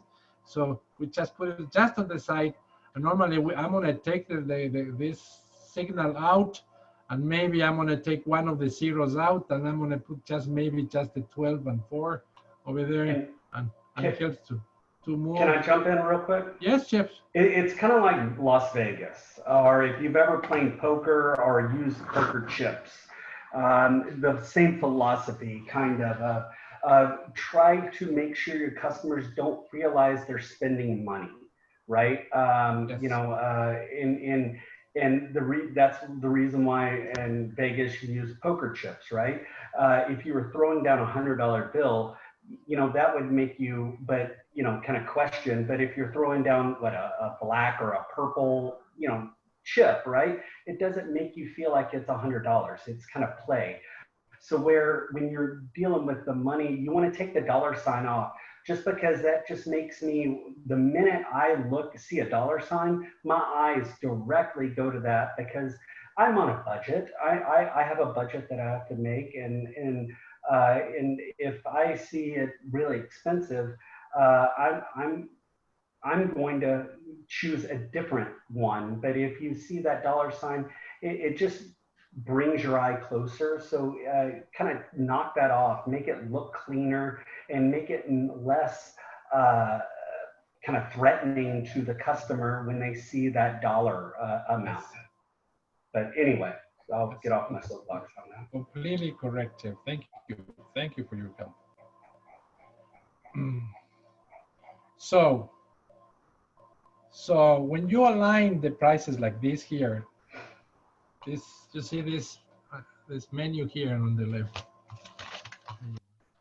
and you have the elements here, and you put lines over there to the price, and we mark it. What is going to do the guest? The guest is going to start reading from this side, from the right side to the left side, and this going to start looking at from the prices. So I'm going to start looking from the prices. You know, there you are. Full continental 20 prices, you know. Oh, and the continental breakfast 12. I'll just go for 12. Yeah. Because it's $8 difference. So you start thinking like that. So you don't care about these pictures over there. You care about what they are showing there. So this is not a good design menu. and I will not put it over there in line. So because it's, you don't go through all the whole thing because it's really overwhelming, that thing, you know? Like here on the center one, what happened is, you know, you have a nice kind of menu, but the letters are not so great, isn't it? You see here, the way that they use the clinician and the typography is not so great. So they put you really to get your attention there, and it's just a little too much. You know, the same as here, they have beautiful separation between the sides, but the same thing, you know, put the lines over there, you don't want to do that.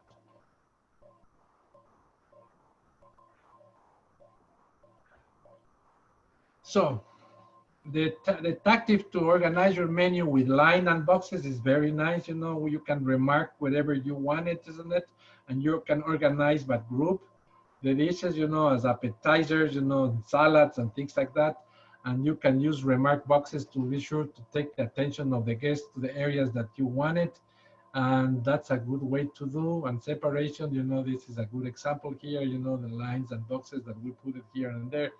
And that's a reason that you can have, you know, this is appetizers, you know, you have main courses here. So there you are. What you don't want to do is put the prices on here. I will put the prices down there in the center, take these squares from here. It makes sense? Yes. Here, nice, put it all. No, don't put prices like that. That is not too well. I will put the prices down there, on the center, on the side, down there of each place. But, you know, nice to say, you know, they remark things that they're doing, open to 10 to 12, you know, that kind of things that is over there, you know, and sites, and they have home delivery. So the use of these marks, I like it very much. They use that they want to do it, you know. Like they use this area that we don't read it normally, but they mark it beautiful, so they know that they have chicken wings. So they obligate your eyes to go there in an area that we normally you don't go as fast as you should. So there you are. This is lines and markets. Is good to put it on the menu, but not to señalize the price with dollars.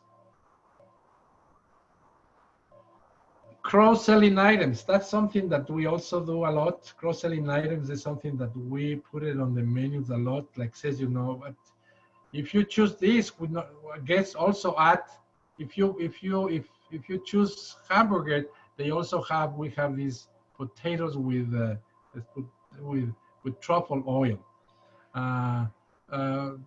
They also like with an extra egg. They also like this with shrimp and things like that, isn't it? We put it over there. So we're trying to cross-selling things. So part of the items, we can tend to move our guests to buy extra things. It makes sense? Oh yes, you want to make sure that your customers buy extra, kind of like at grocery stores, where if you are a convenience store where they have the impulse buy, right? You know, you want to make sure that they buy that, because again, the more money they spend, the more money we get, right? So make sure you cross-utilize. Yes, so cross-selling is something that is a great tool, guys.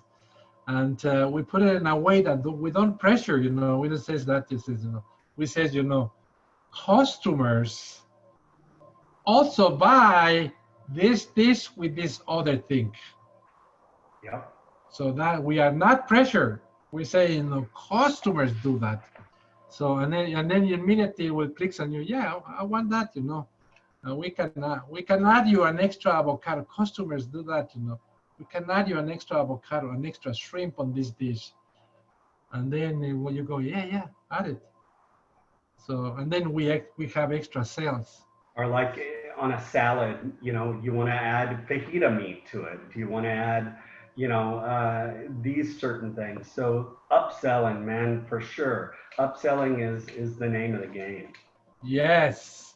So put attention to that. That's what we call cross-selling, you know.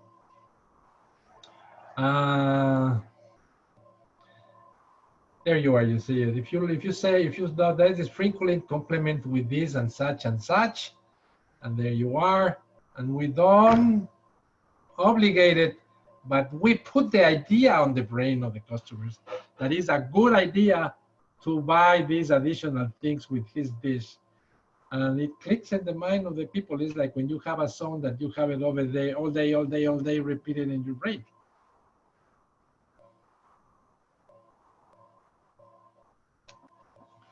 Then we have that we call decoy dishes. That's incredible, guys. This is very technical, isn't it, Chef? Oh, yes. So, decoy dishes, what is that? Is exactly the example that they put it on the jacket, isn't it?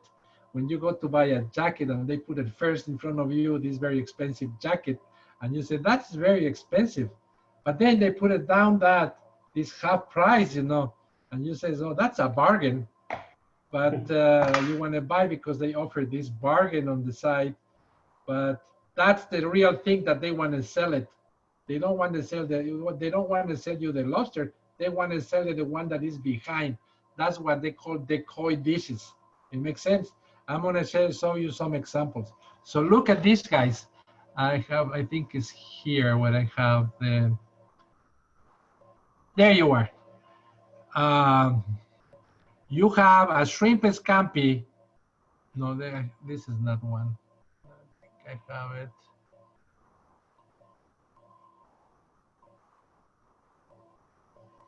There you are. So you have here, you know, like an etouffee, and you have a snapper that costs $15.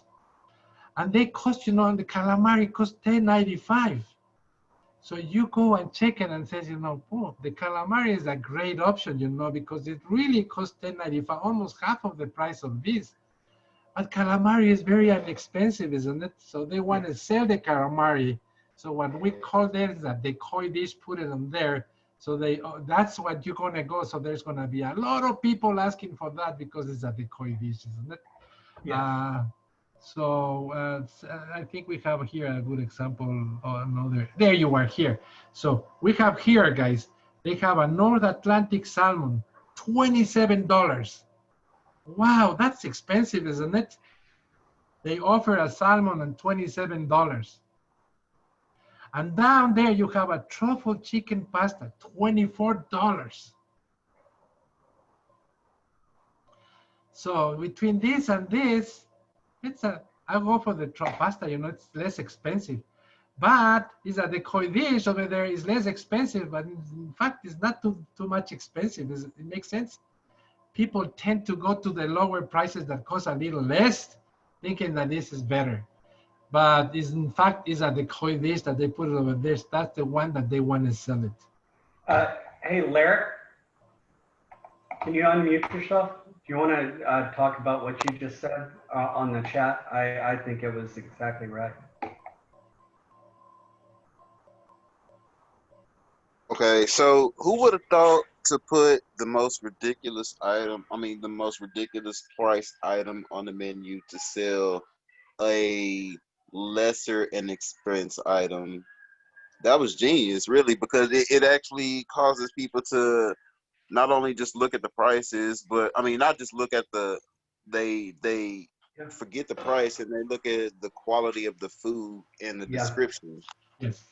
Yeah. So remember, first of all, what we do is we use the menu to reflect what the restaurant is, isn't it? So if we have a nice high-end restaurant and we reflect that in the menu, these beautiful colors and things like that, we're gonna have high prices in the picture, you know.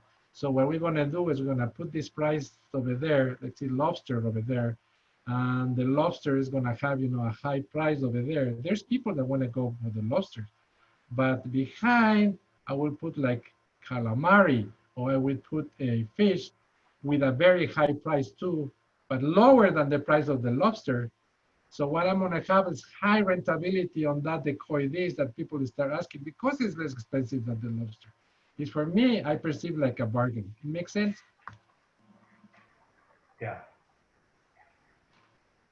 So that's a psychology. trick. It's psychology, guys. You're trying to get customers to buy certain So things. that's what we call perception and manipulation, isn't it? Yes, for sure.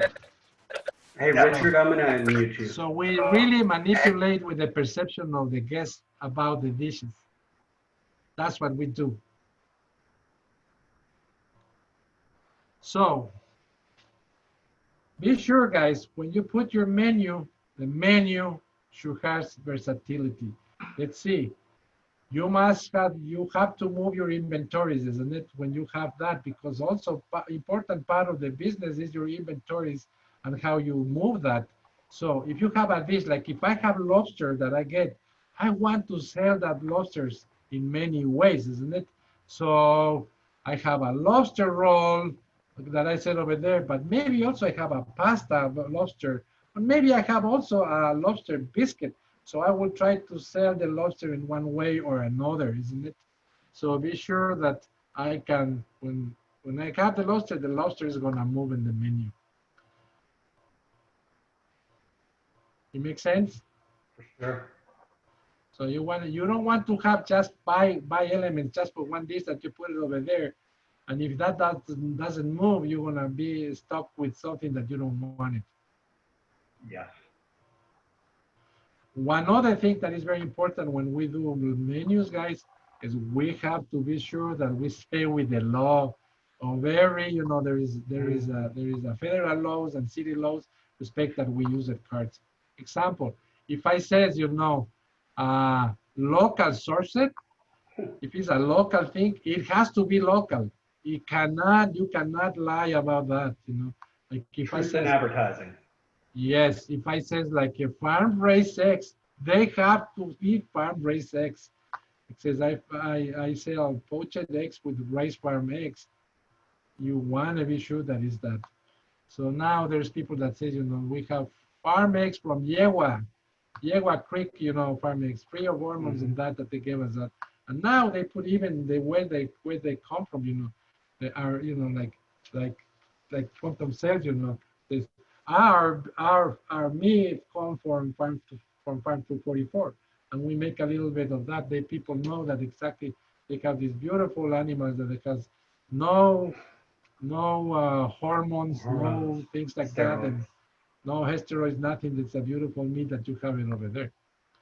So you have to be sure that you complain with this thing. You cannot fantasize on things that are not true, because then you're gonna get in trouble and you get sued by the state, isn't it?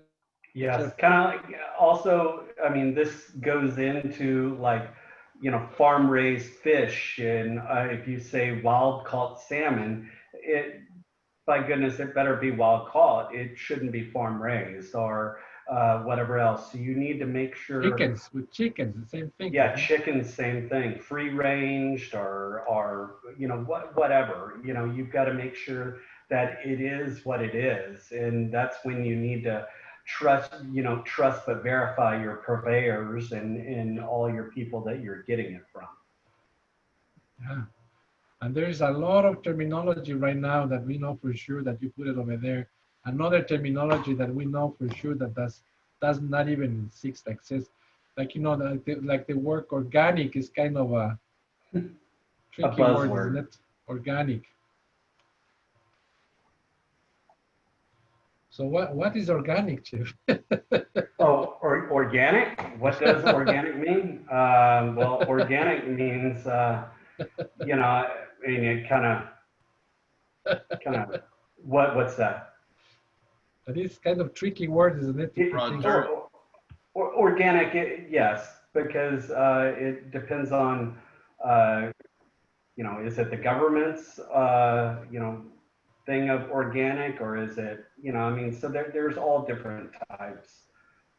So you want to be sure that the title that you put is something that really has value. Exactly. And you can behind. So organic is hard to put value on that, but it's better to put exactly where the resource come from, the food, if you want to remark that kind as a value of your restaurant, isn't it?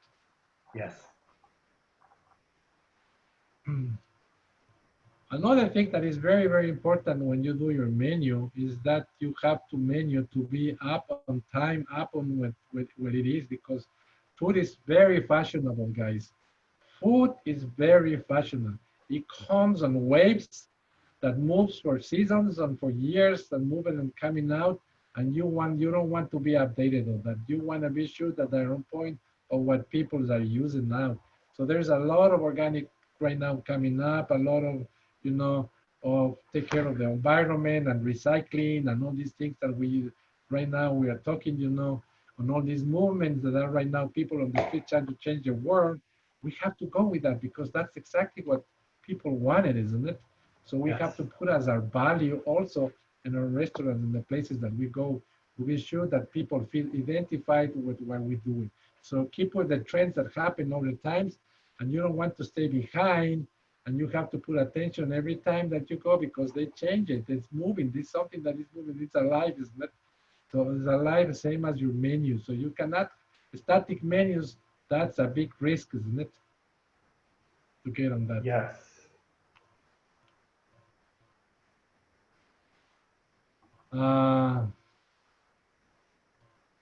Now the people want this, what we're talking, no hormones, no antibiotics on the food, they want get out of transgenic, food, get out of all these products that has too much chemicals and this, that, and that's what people are looking at. So that's what you want to offer. So we're gonna stop right now, guys, and we're gonna make a break. It's 12 o'clock, and we're gonna return in 15 minutes. Okay? Sounds good. Thank you. What's up, Chef? We're gonna make a break. We return in 15 minutes. Thank you, sir. 12:15. 15 minutes, yeah.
Haley?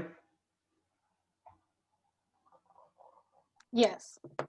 All right, what do you, I guess, what is your, like, you're saying something about student loans?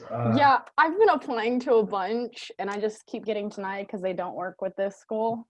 Oh, Yeah. okay, well, let me get the student loan people to help you.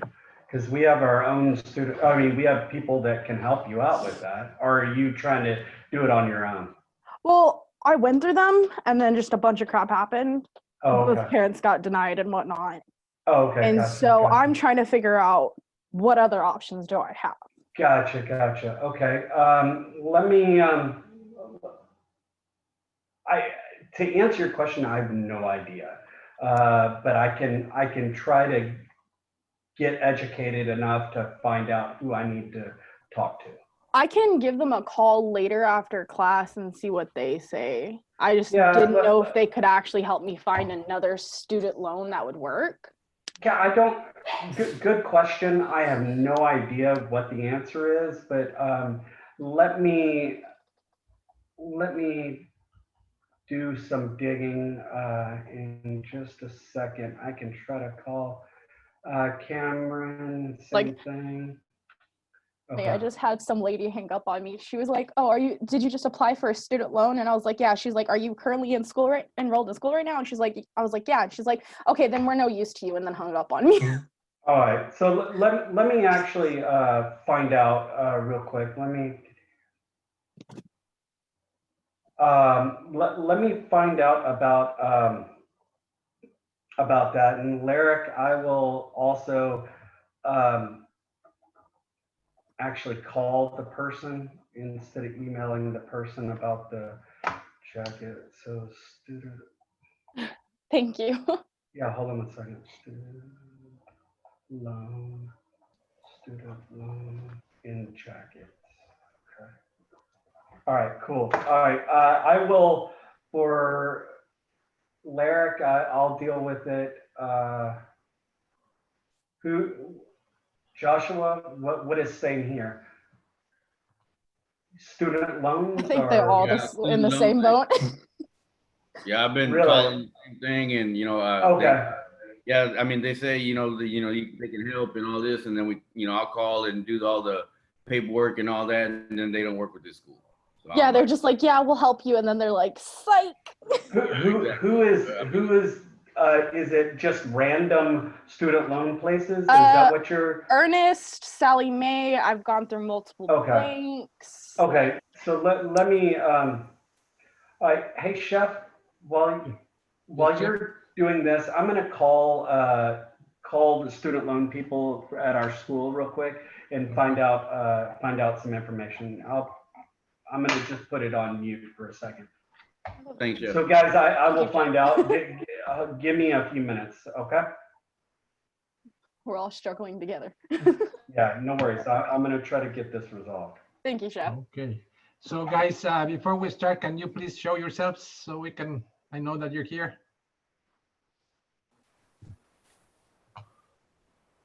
Hi. Thank you, guys. Thank you. Usually with the loans and financial aid, I was just talking to somebody during the break. They have it like an add drop period, which is like 2 to 4 weeks until they give you the money. Because if you drop out, then you're not eligible for it anymore. So that's what they were telling me. I don't know if that applies to everybody, but yeah.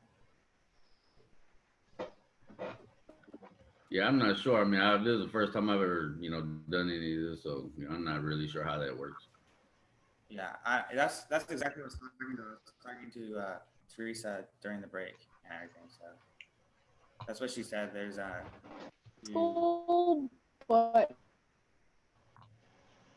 but yeah, definitely check it out because it might not apply to everybody.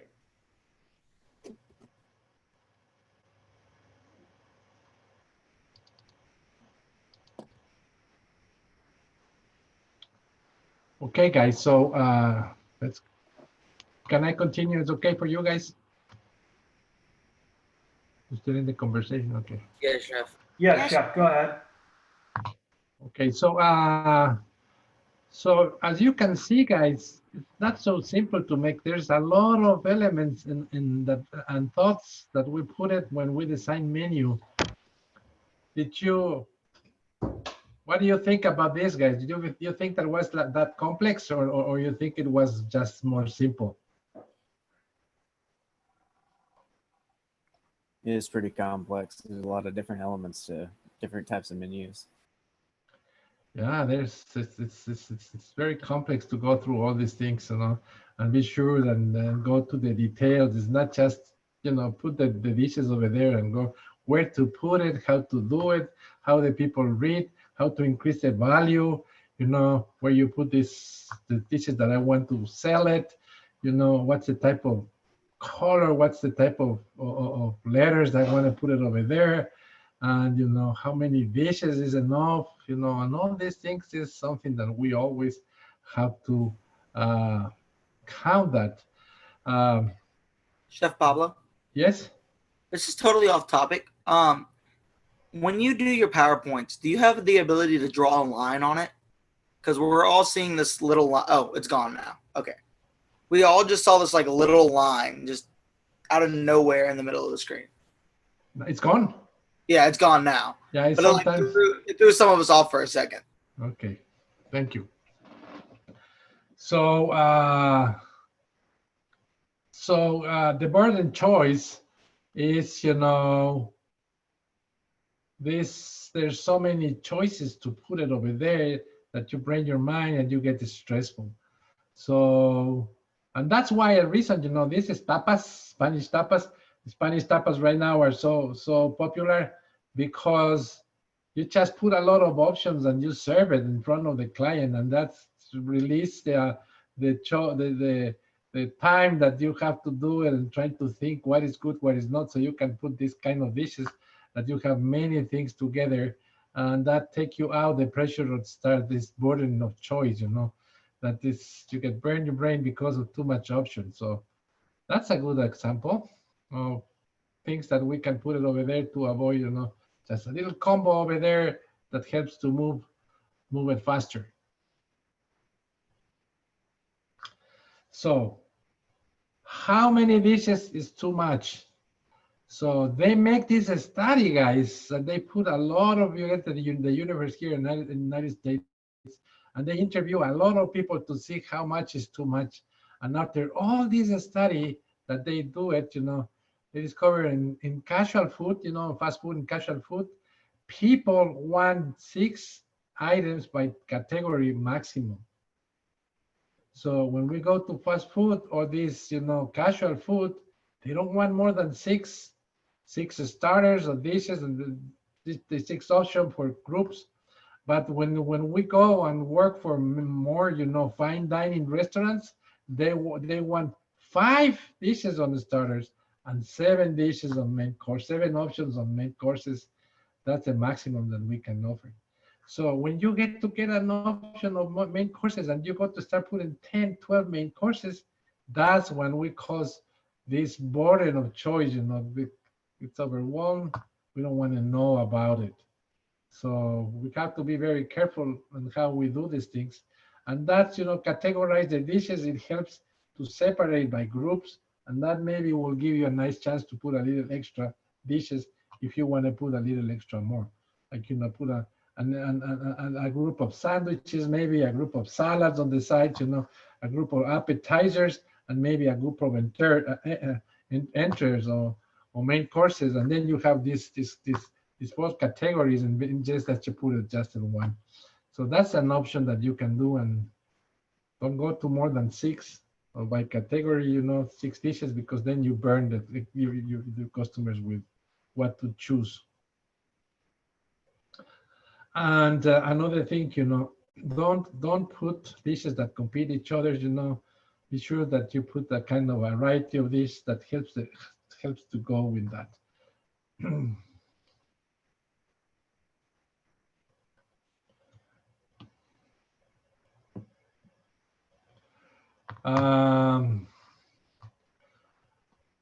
So this is another thing that is very interesting, guys, is the attribute priming, And that means, you know, when we put an attribute on something, we get the attention on that, and help us to sell that. This is something that is very special. What do you think, guys? One buy, one get free, or buy two for the price of one? What sounds better for you? Buy one, get one free, or buy two for the price of one? Buy one and get one free.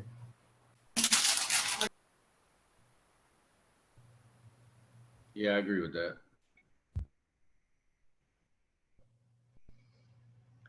So the two things are the same, but it's expressed in different ways. You see that? You see that?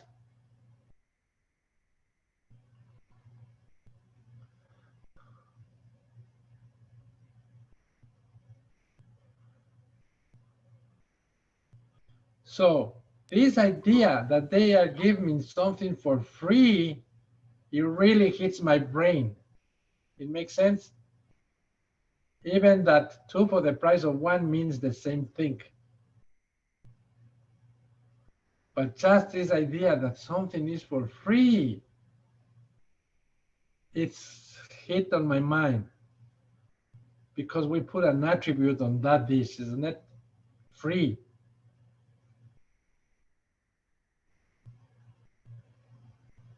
So people tend to get this bed more than this one on the right, because that's something something is given you for free. It's the same thing. So we have to be careful how do we show things. Does it make sense?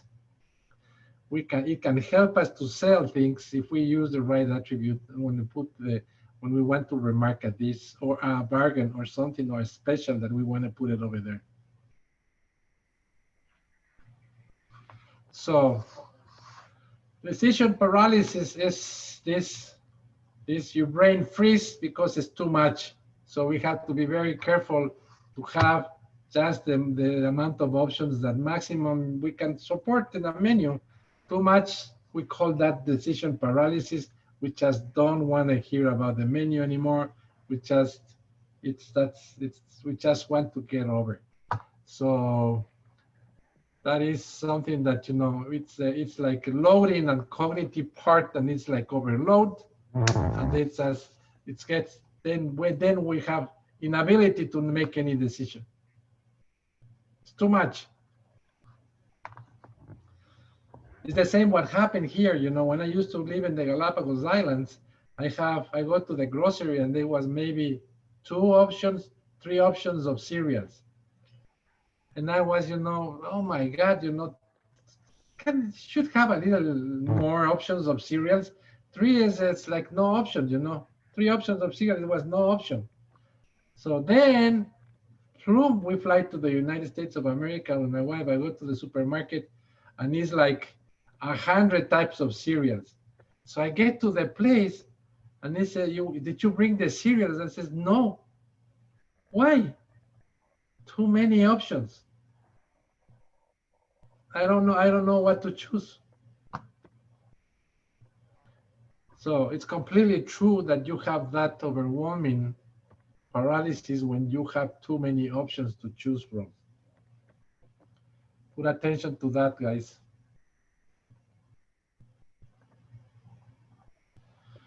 So we keep talking about this perception of manipulation, and this is something that we always do. That, you know, we manipulate the guests in a way that they perceive the value of our products, and this is something that they really want to do it, you know, and even that the guests know that we are manipulating him, they go and straight go for the pattern that we want to do it. Yeah, it's incredible. So. And they make sometimes examples and says, you know, we're gonna do this with you, and we're gonna trick with your brain, and this is what's gonna happen. And people go there and they still choose in that area, even that they know they has been manipulated. So this is, you know, this is a lot of psychological strategies that we use when we're trying to make our menu. And this is something that you have to put attention, because it's the only way that you will increase your sales, guys. And that's what matters the moment that we put a menu in front of a guest.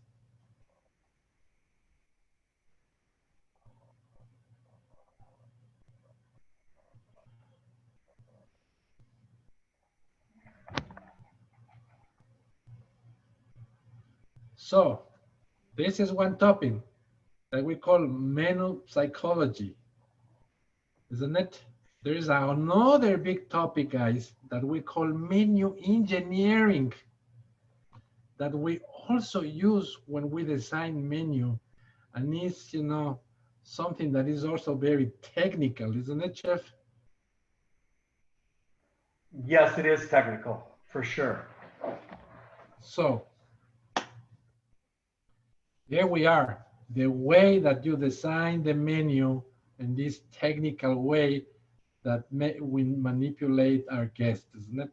But also menu engineering is a way that we can put the things on the menu and to make it more profitable, high. So we make our menu completely efficient in the way that it's going to move the dishes and the customers are going to choose it in a way that is going to give it more and more money to our pocket. And this is something that we really want to do it. So there you are, you know. Menu engineering is a process, you know, that where we put the items on the menu in a way that we engineering and make the people choose the best options that we put in front of them. And by doing that, what we're doing is we increase the profitability of our menu. That means the sales are getting better. The dishes that we get more money is the ones that are going to sell more. And that has completely sense, isn't it? So there you are.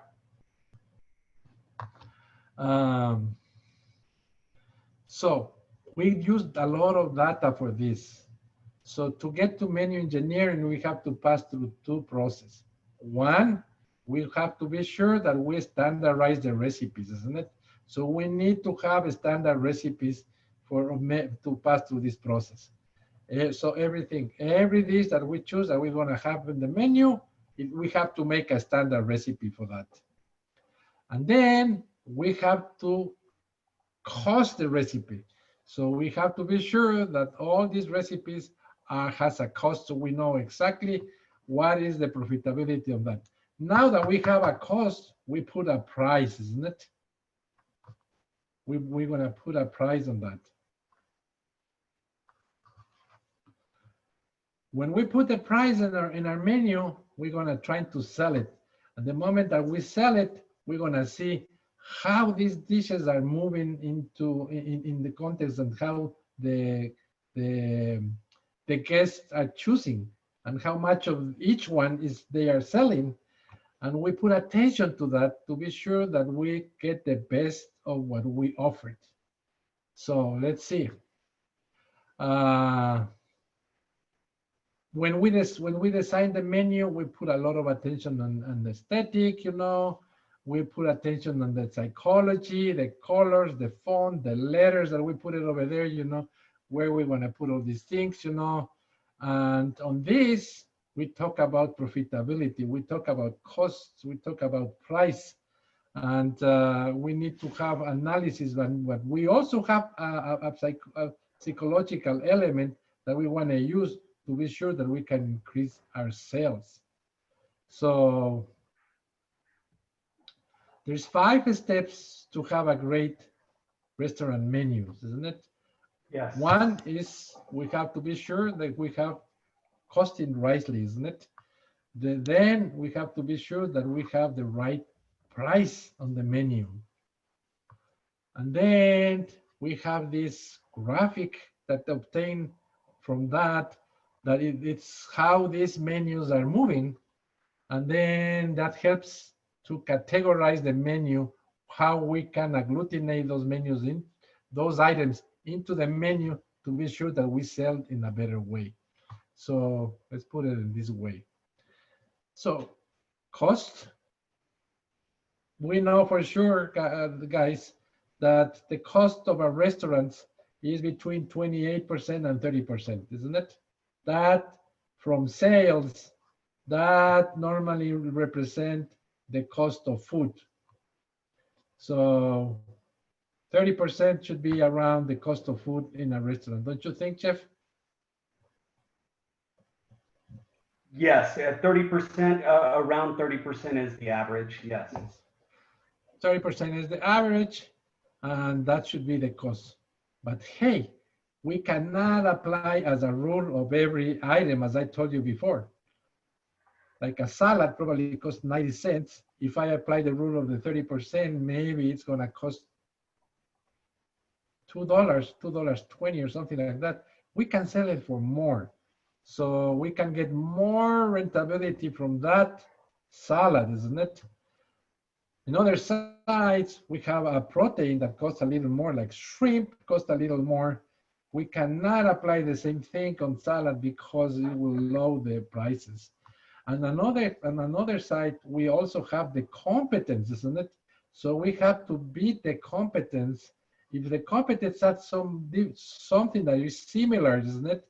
What I want to do is I want to make sure that I put some value on that things and I compete. Maybe I can put a better price of the competence in something that is similar. And that will help ourselves, isn't it? Because I'm put it, a difference on price that helps the customers come here instead of there. So the cost will be, cost for each ingredient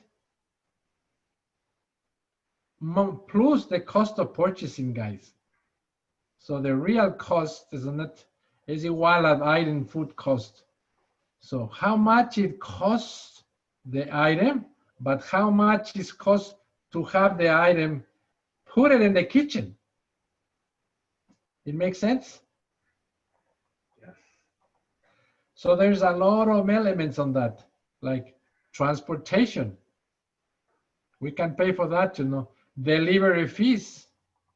Maybe we have interest in return charges and things like that. But also there's all other elements also, Chef, isn't it? Like if we buy potatoes and we peel the potatoes, what happened with the pieces of the potatoes that we throw into the garbage?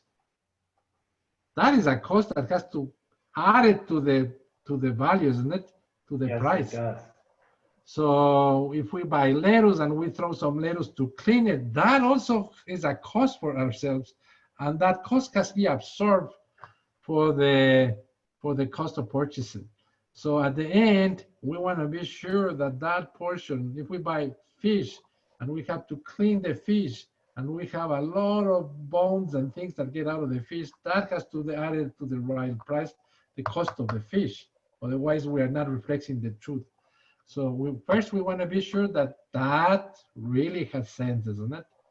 And that we put the real cost over there. And when we have that, we can add all that cost into the recipes.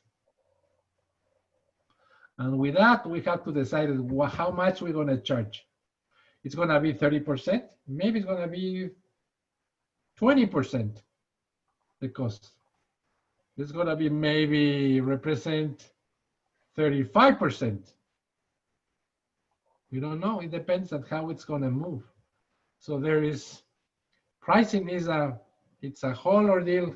It's a technique that we use it, to be sure that we move our menu in a way that it helps. We want to compete. We want to be sure that we have prices that compete, and we have, a mix of prices that really deliver the food. And we have these things, how to perceive the value with a higher and a lower price. All these things that we put it together, isn't it? So at the end, guys, this is what we have in the dishes. We have dishes that are very popular. And these are all dishes that are that give us a lot of money. So what is a dish that gives a lot of money? A dish that costs very little to produce and we can charge a lot of margin for that. Example, pasta, isn't it? A pasta dish costs very little to produce and we can add a lot of margin of profitability on that, isn't it? It makes sense for you guys? Yes. But also we have to be sure the popularity, how those items are moving into the menu. There's dishes that are very high in popularity. So there you are. If you have a dish that is very popular and there is very profitable, that's on this side, isn't it? We call star dishes. These are dishes that are really popular and high profitability. Great, but we cannot have all dishes on that container because there are dishes, you know, that we try to keep, you know, as example, we try to keep the items selling in one way or another, and because of that, they are not so good. Maybe there's a dish that they give us a lot of money, you know, because nothing to produce, but it's not very popular. So we call puzzles. So those dishes that give us a lot of money and they are not too popular, what do I do with that, Shen? If I have to put in a menu? I'm sorry, can you repeat the question? If I have a dish that costs nothing to produce, they give us a lot of money, isn't it? But it's very not too much popular. But we want to sell these because they give us a lot of money. What do I do to put it in the menu? No, you might put it under like an item that's really popular that costs a lot more to kind of get people to see the price difference and be like, oh, that's a lot cheaper. Or I can mark it, isn't it? I put it a little, remark it in a little place that put the attention of this, you know, because I really want to sell this because they put out a lot of money.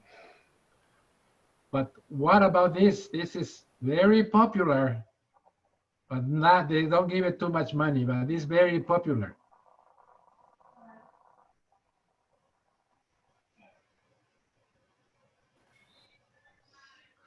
So I can attach this here to that one over there, isn't it? Yeah.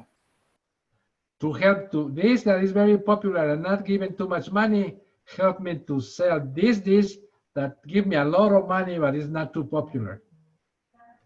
There you are, isn't it? And there is other dishes that we call dogs. They are not popular. They don't give us too much money, but we have to keep it in the menu. As example, kids menu, isn't it? Kids menu maybe is not too much popular, but that don't give it too much money, but we have to keep it over there because we want the parents comes with the kids. That kind of thing, isn't it? Yes. But if we have a dish that it's there, that is low popularity, I don't give them money, I don't want to have that dish on the menu, isn't it? Maybe I change it. It has to think about it, isn't it? It's okay to have that dog on the menu? Yes, it is. So sometimes it's not so good, isn't it? I don't want to have too many dogs on my menu. We do not. Because it's not good for the business, isn't it? So I want to have a lot of stars, and I want to be sure that the puzzles move faster, and I want these plow horses get the attention to move all the dishes. But you know, I don't want too much popularity, but I don't make money, so this is a hook to move other dishes. So this is the graphic that we use to be sure that we move our dishes in the proper way. Consider how profitably, how popular, and how much money those dishes give us to our business. So, and that is very important, guys. So it's not just to get the dishes, put a price and move it over there. So another consideration when we do this kind of things is be sure that we have to analysis. So when we have this is very popular, don't give us money. Maybe it's the wrong price. It's very popular because it's so inexpensive, but because we put that low price, that's the problem, isn't it? We are losing money here. So maybe we have to fix that a little bit. So James, did you follow me on this? Yes, chef, I have. Okay, so let's go with Timothy. Are you there? Yes, chef. So okay, now you explain us what are a plow horse, what's a puzzle, what's a dog, and what's a star. Dogs are your bad dishes, or not bad dishes, but dishes people don't order. Stars are people's favorites, the ones that always get it going.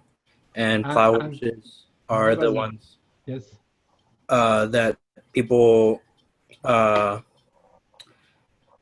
had it in my head. Plow horses are the ones that like people buy a lot, like they get you through the day. And then I don't remember puzzles. Puzzles that people they are very profitable. They give us a lot of money, but they are not so popular. Okay. So you always gonna have some of these dishes on your menu, guys. There's no way that you're gonna have a menu with no dogs. Makes sense?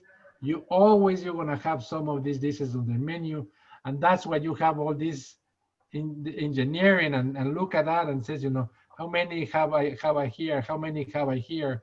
How many have in each side? And how can I improve my profitability? Because at the end, what it matters is how much money I make producing all this food, isn't it? Yes. And I want my dishes on this range, guys, on this area. This I want to put a little more upper, you know. I want these dishes, I want less on this area over here. So when we design menus, we're trying to do is we do tasting, you know, blind testing and tasting before we start, and we want to be sure what's the perception of our possible customers of the dishes before we start the business, you know, when we're just beginning.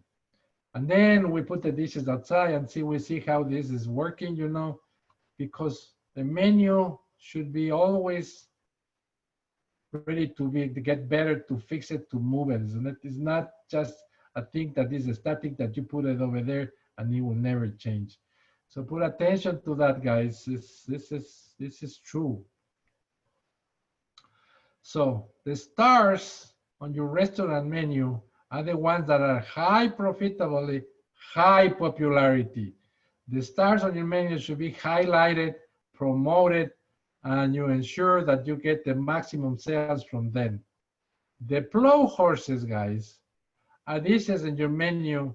They have low profitability, but they are very popular. Since these are frequently ordered items, and you can, you know, you cannot take it out. So you have to be sure that you can make a little combos, or you can put it with others to help you to move it up. So plow horses are hooks to help other dishes to move. Puzzles are the menu dishes that are very, very profitable, but they are not so popular. So we have to analyze how we can make that dish more popular, because it's high, you know, maybe we can do a little changes, or maybe we can put it on the side with a plow horse, so that would help to move it on. So that kind of things we have to be sure that how do we move these combos and make these dishes move better. And the dogs are the one that is low profit, low popularity. You know, it's always healthy to remove that from the menu, but if you cannot remove it, you know, you have to put it in a way that it's on the side. One good example of that, as I told you, are you know, kids menu. On kids menus, we don't make too much money, isn't it? No, we don't make much money at all. Normally, those are dogs. Yes. And that's why you always do a kids eat free, and as long as the parents have a main entree or something like that.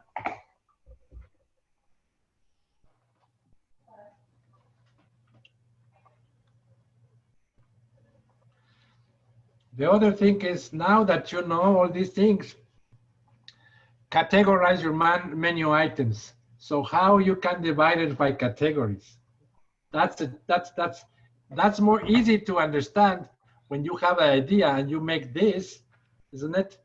And then how did you gonna mix these combos and categorize it in a way that you move the ones that you need to move it? So that's menu engineers help to move and categorize in groups. This maybe you can remark it, you know, in which part of the menu you want to put it, all these dishes, you know, these plow horses, you want to put it on the sides that you mix it with which ones. So categorize the menu. It's also improve the way that is moved, you know. It not has to be just soup and salads and appetizers. You can use all the types of categorizing, you know, to be sure that you can move it and create this idea that the guests are getting value because of that. So when you get in that and you see, oh, this is nice, you know, and you change the perception of the guests, and they can choose it because we are pulling them, we are pushing them, we are manipulating to be sure that we can get the attention on those dishes. Hey, Chef. Yes, Chef. Someone asked in the chat, are desserts considered the puzzle category? No. In fact, salads and desserts are one of the dishes that they are more profitable on the business because it costs nothing, it costs very little to produce, and we charge a lot of money. But they are the hardest to sell. So I will say, if we talk about desserts are puzzles, you know, and a lot of salads are puzzles because they cost nothing to produce and they get a lot of money, you know. Soups are puzzles sometimes, isn't it, Chef? Yes, they are. So what we have to do is increase the sales of those puzzles, you know, because they really put money. Let's see, you know, I'm making a shrimp salad. The elements of the salads are not too expensive, you know. I put just a little shrimp or something, but it's not going to cost too much. But I put a lot of money. I can sell a shrimp salad for a lot of money. So that's a lot of profitability they can give me over there. So this, let's put it in order to. I'm gonna show you in a way that you can understand better. Is by cost. Let's see. Salad, it costs me to produce maybe 90 cents. Okay. So if there is 30% of cost, how much will be the price of the salad, guys? That's my answer, my question. If a salad costs 90 cents. What, 270? Yeah. So it's gonna cost more, isn't it? It's gonna cost 270. So we can price it at 270 and it will be 30% of cost. But 270 maybe is too I can maybe charge more for a salad than 270, isn't it? I can charge $4 for a salad. Sure. People will still pay me. So I can put $4 for a salad, and instead of have 30% of cost, the cost is going to be like 18%. So that means I can get a lot of money selling salads. There you are. In the other side, I have, let's put it a chicken, you know, and I have this chicken that cost me to produce the dish, I would say $3, and I sell it for $10. I have 30% of possibilities. That chicken is moving beautifully, give me a lot of profitability, isn't it? And I have this chicken that is awesome. It's a star over there, isn't it?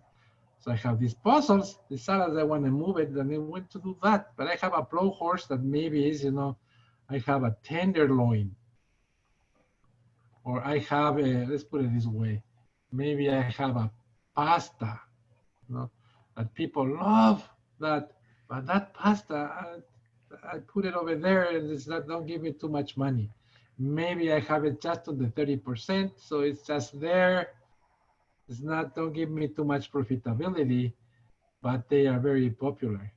So two things, so I can increase the price or I can use it to move some of my puzzles. So I can separate it and put it together with some of my puzzles. It helps to sell the rest of the dishes. So I need the attention of my customers and areas that I need to put the puzzles.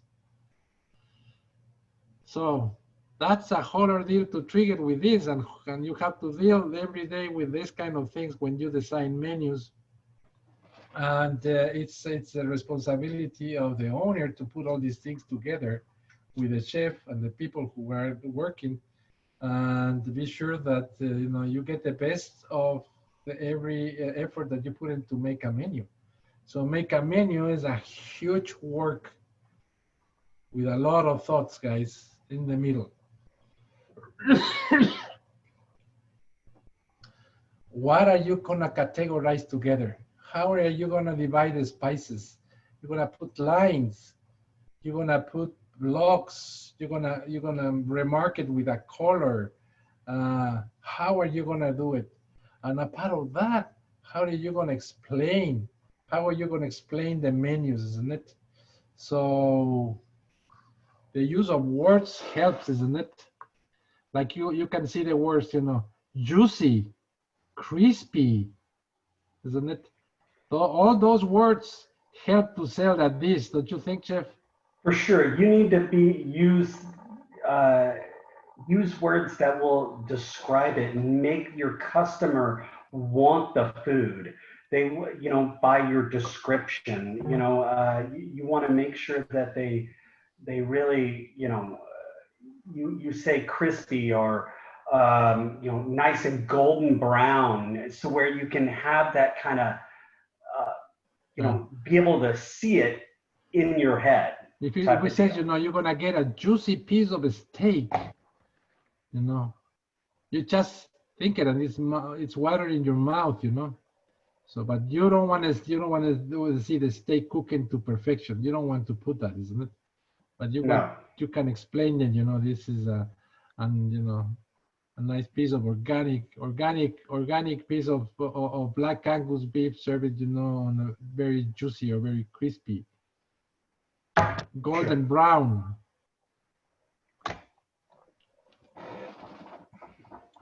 Served piping hot or served, you know, whatever else. But, you want some good descriptive words.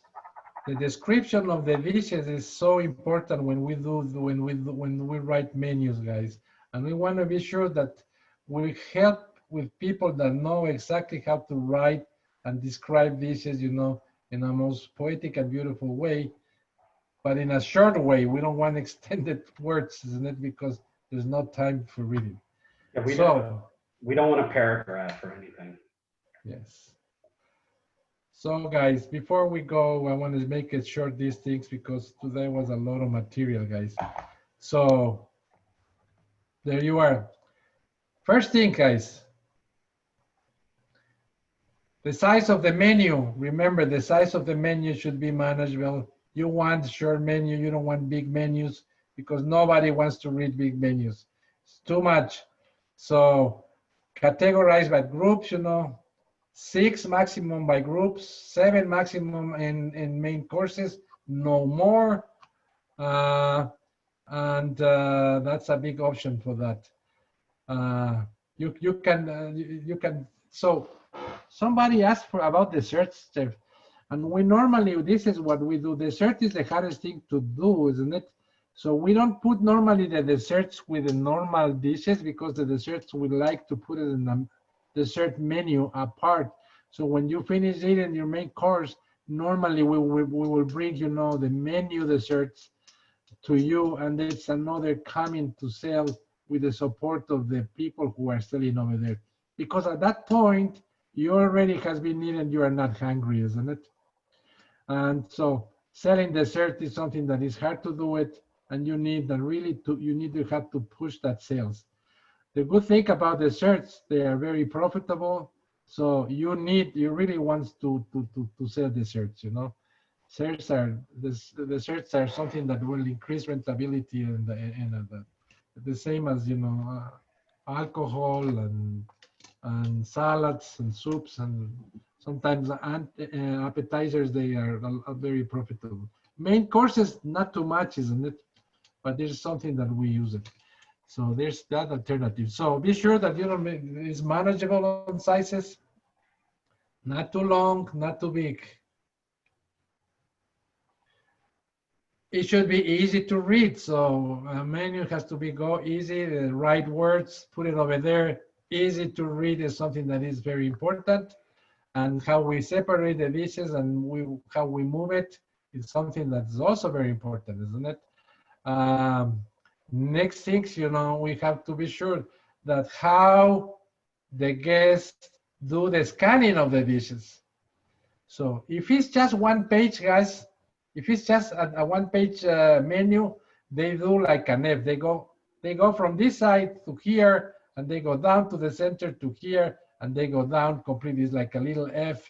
But if it's a more than 2 pages, this is the pattern. They start from the center up to the top right, and then they move the eyes to the left, and they go down, and then they move it to the other page. It's randomly the way that we do it. We don't go straight that. So we have to be sure how to use the pattern, where I'm going to put. I can remark dishes here, you know.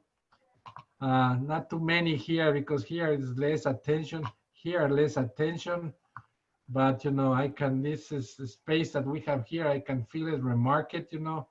The best dishes that I want to sell, I'm going to put it over there, you know. The rest, maybe here I want to put the one that has high popularity, but not too much profitability. I put it over there, and I put a lot of options here. You know, if I want to move it, others, you know, I'm gonna use a lot of tricks to put dishes on this page to be sure that I sell it. For sure. Remember, 109 minutes is it's a little less than 2 minutes is the time to take a person to read a menu. Colors is good, not too many, but colors is good, helps to contrast and help to motivate the people. You know, red colors, yellows, and blues are very common on the way that we put it in the menus, you know. But also it has to go with the concept and whatever you have over there, and that has to be attached to that, isn't it? And but colors, it's okay. Images on there, they are relevant. Yes, we can put images like pictures, you know, or images or arts and things like that. Put it here and there, but we ensure that if you put it, you want to be sure that they're from the dishes that you served, and it has to be fantastic pictures. And you don't want to put too much because too much pictures give the sense that it's a cheapy place, you know. So you don't have to do that, but you can put just few here and there and it can help, yes. Of course, menus with pictures also cost more to produce, isn't it, Chef? Yes, it does, because it's a lot more color ink and all of that. So you want to be sure that the images that you put it over there are really relevant and help you to increase your sales, otherwise just don't put it.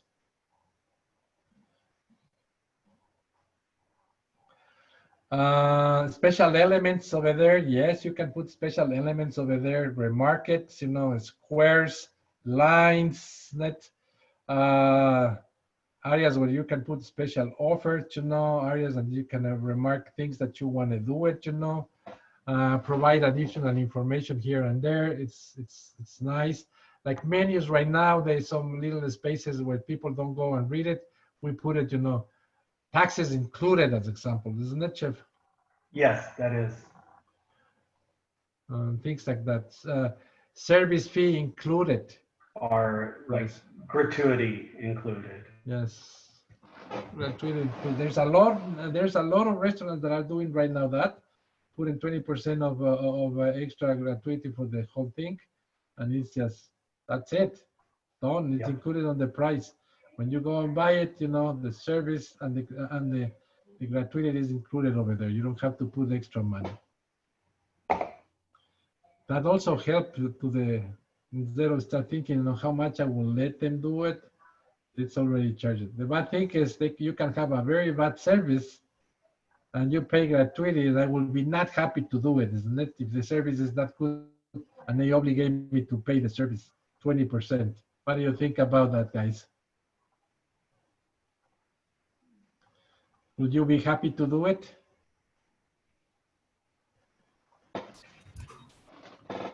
Hey, Timothy. I wouldn't be happy to pay 20% gratuity if I'm not getting good service or good food. That's exactly, isn't it? So if you want to include gratuity on your menus, you really want to be sure that you have excellent service, you know, excellent experience. Then you will pay very happy, you know. It's okay, I pay, you know, this is worth it because it's great service, great experience, you know, great attention, everything. But you also can mark things that are important, you know, like that you want to put it over there, that you really want to mention, like you are vegan, you have vegan things, you know, you have vegetarian things, like you have these the things that your meat has, it's organic, it has no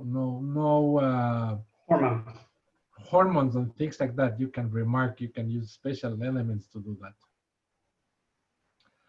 This is a good example on burgers, to be sure that you put this beautiful separation here and there, and there's no marked spots. The bad thing is don't put the prices, and the price, you just put the price is better to put it hidden in beside the titles of every dish instead of just market it, because they obligate the customers to go from the price to the dish, and you don't want that. Chef, someone asked, what's a good app or good place to create a menu?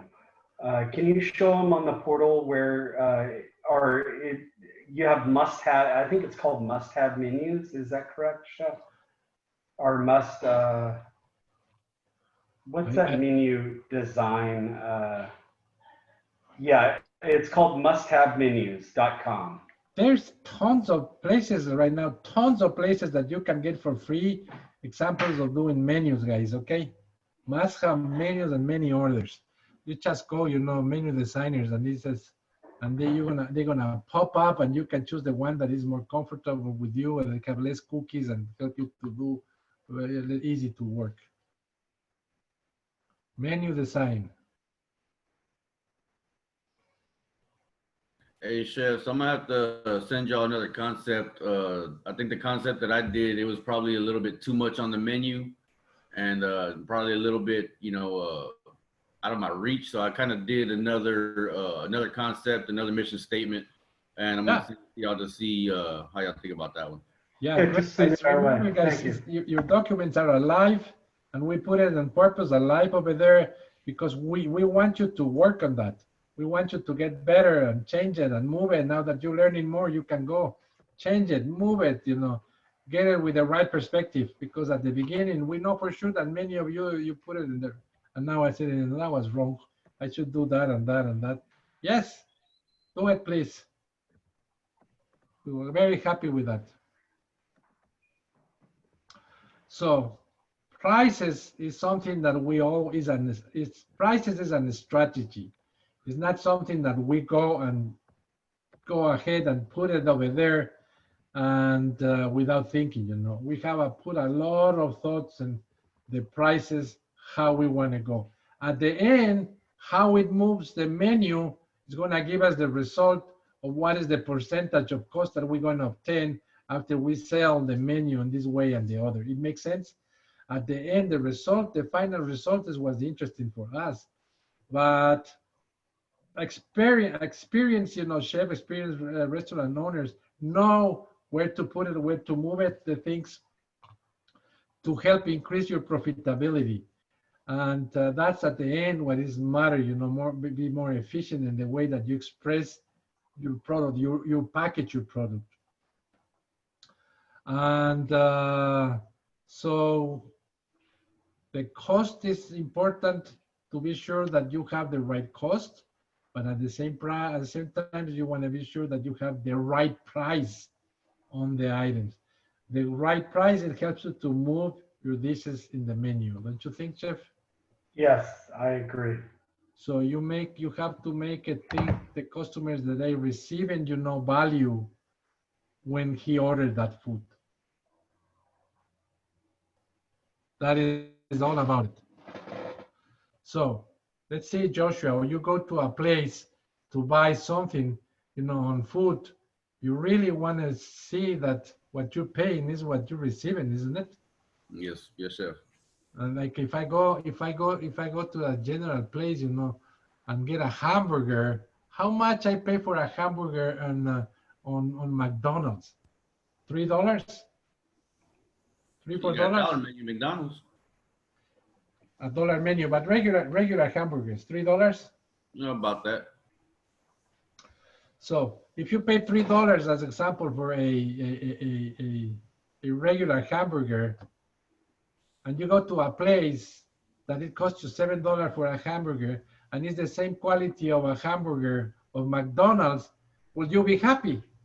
No, I'm about to go to McDonald's and go get me two. Yes, you can get two hamburgers at McDonald's for the same price. So you're gonna make that calculation immediately. Why I come here if I can go doing I'm gonna receive the same thing for half of the price. So that is the kind of thing that you don't want to do in a Like restaurant. if it's a better quality, then yeah, I'm good Yes. with paying $7. But So you have to give that perception of quality on the way that you do it. So you can say, my hamburger, how can I add value to the hamburger as example? If you're gonna sell hamburger on a food truck, how you can add value to your hamburger to compete with the hamburgers of the fast chains, Joshua? the way you describe your burgers, the way you actually source your meats, the way you actually prepare, the way your hospitality is, the way your ambiance is, the way your staff is treating your customers. I mean, the total package. But also you can add all extra elements that other people don't have, isn't it? That says, I'm gonna put mushrooms, I'm gonna put local cheese, and maybe I'm gonna put, I'm gonna put avocado.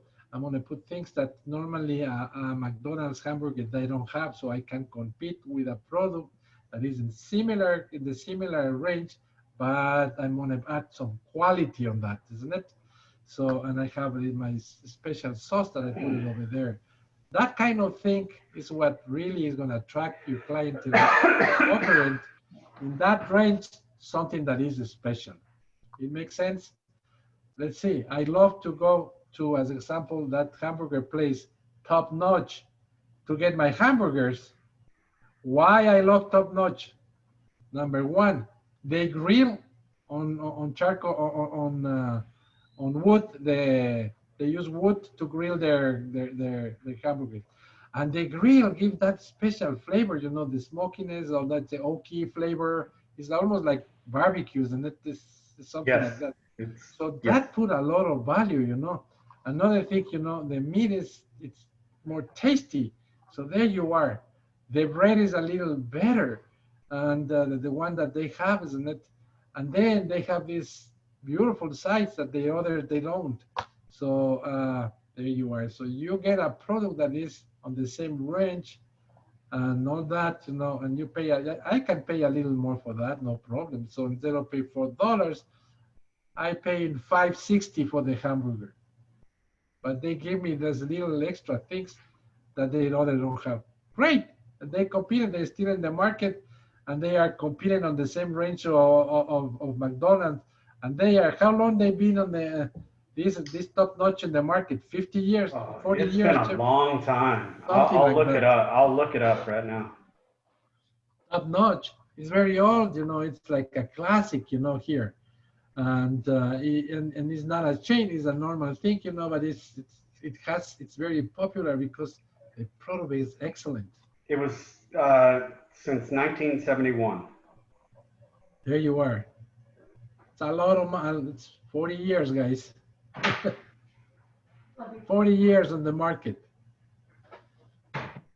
So that is a good strategy. You see, you are competing on the market, but put in value. The same thing as you want to have that value perception on your customers, guys. And that is very, very important when you have to put prices on your menus. You know, 40 years in a restaurant, that having a restaurant stay open for 40 years, that's amazing, right? That's amazing. Yes, it is. So another strategy is, you know, put lower prices than your competence. But you have to be sure that you can sustain that on the time. Otherwise, you're going to get in trouble, isn't it? Yep, for sure. Can you sustain a price fight between a big chain? Very hard to do it, isn't it? Absolutely not. Usually you fail. If it's a big chain, you're trying to, but yeah. But I can offer an alternative, you know, alternative product on the same group to the same target. I can sell something that compete against the hamburger on that range of people. So I can have my market will be that group of people, and I offer this type of people, but I put some value that makes the people come and eat on my place.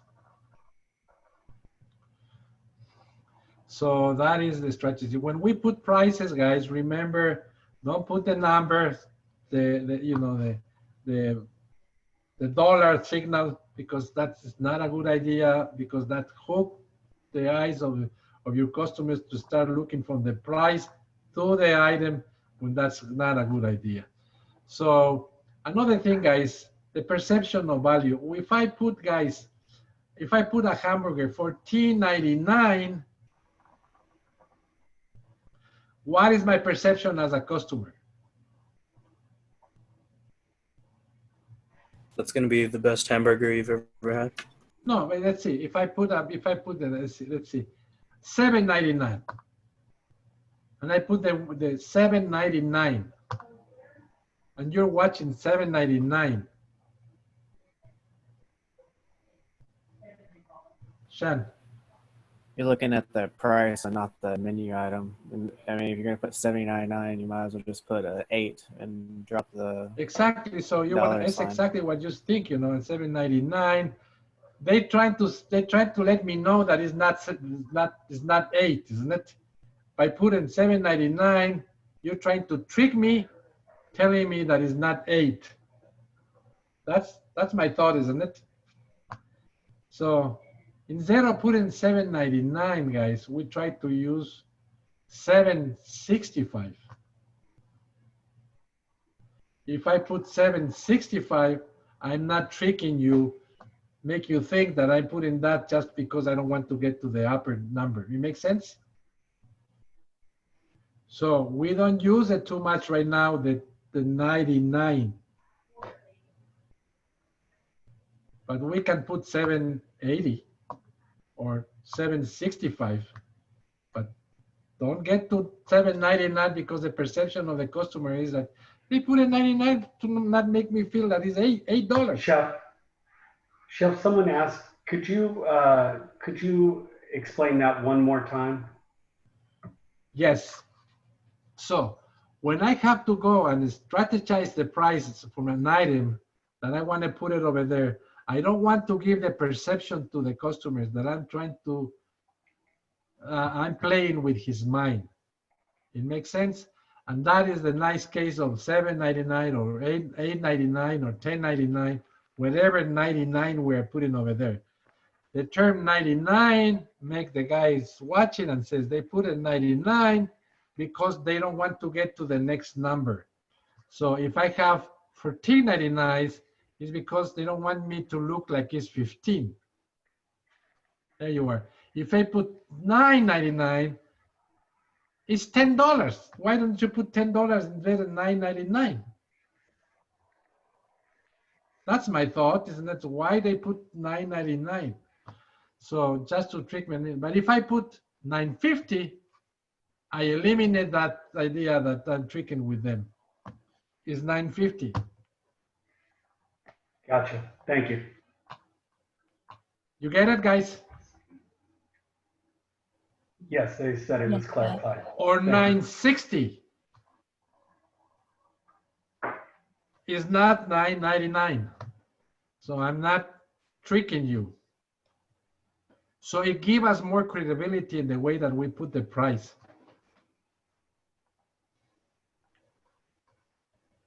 So that's one more element when we put prices, guys. So we can show instead of putting one another thing, instead of put 99, we can go straight and put 12.5 instead of 50. That it's even better. It's easy to read and know that it's 12.50. We don't get to get too much numbers too. That's another thing that we can do. You just put 12.5 instead of 12.50.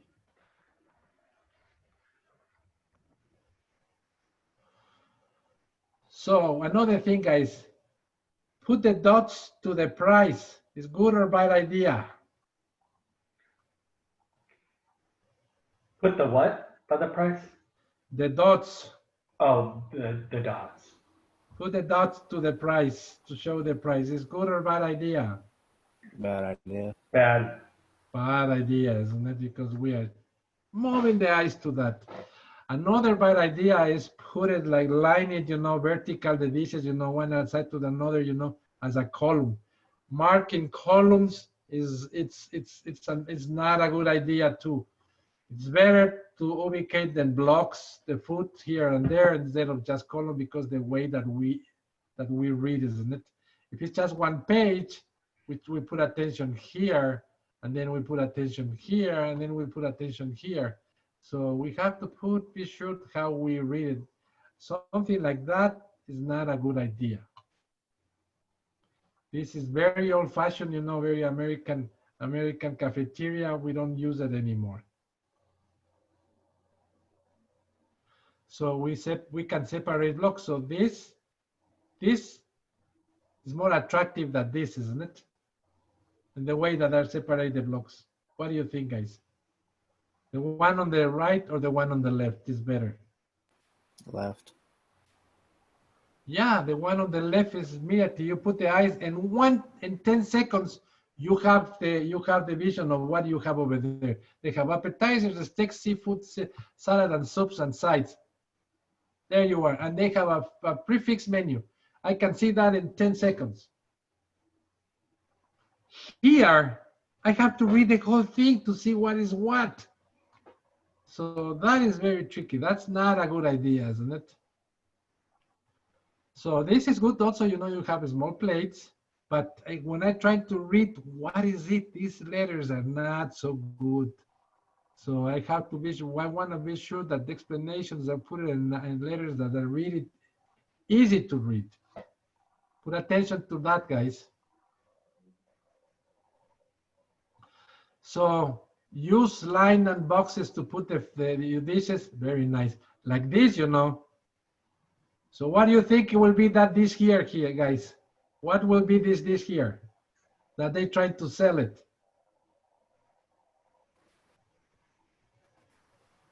Plow horse. This dish is a dish that has high profitability, isn't it? They give us a lot of money to the restaurant. And we're trying to market the attention to the guest, isn't it? Make sense? Yes.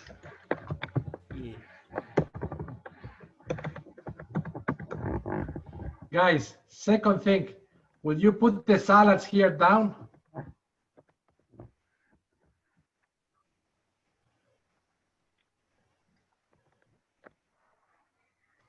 Will you put the salads here?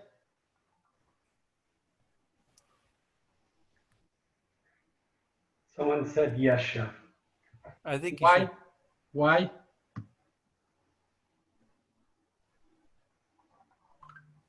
They didn't give me an explanation. Martin, or were you just saying yes, chef, agreeing with him? I think you should put the salads like at maybe like the top or the center where they'll look the most, because it's kind of harder to sell salads, but you make a lot of money off of salads. Exactly. So you're trying to set salad because you make a lot of money with the salad. So you have to put the salads in an attractive place. The lower part here it's the last thing that the people read it. So you don't want to put it because the left side down is the last thing that people read it. You don't want to put it over there. That means they don't put attention to here. The salads are not going to put it on this place. It makes sense, guys? I can put the sides down there. The sides, I can put it here because I don't care, isn't it? Don't care too much about the sides. Did you follow me, guys? Yes. Yes. So, what about this menu, guys? You think did you have something to say about this?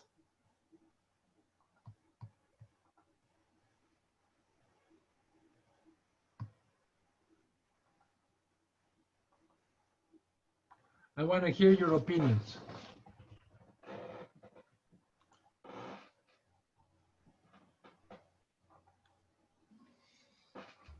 The brunch menu is pretty expensive for that Beachway breakfast menu. The fixed menu? The one on the right looks really expensive. It looks like a brunch menu. The Beachway, yeah.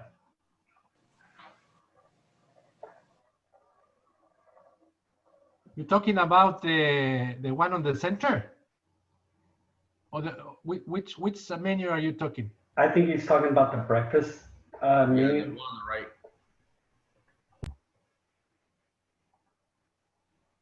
Okay, yeah. So I'm talking about this red menu, guys. What do you think about this menu on the left side? I want your opinions about this menu here on the left side. The block setup's good, but the price is bad. Plus, they should drop the zeros on the prices. Maybe put the prices under the dishes instead of next to them. Yes, it will be nice to have an explanation of some dishes, isn't it? Okay. Yes. So, so you think it's a good idea to put the salad here?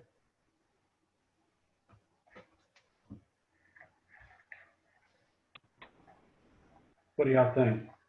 Putting the salads where it is that a good idea? I think it is because it gets a little more attention. It's not all the way to the bottom. Plus, you make a lot of money off of them. On which menu? What? On the one that says menu, Okay. the red one. So remember, the first thing that you're gonna see on this menu is this thing.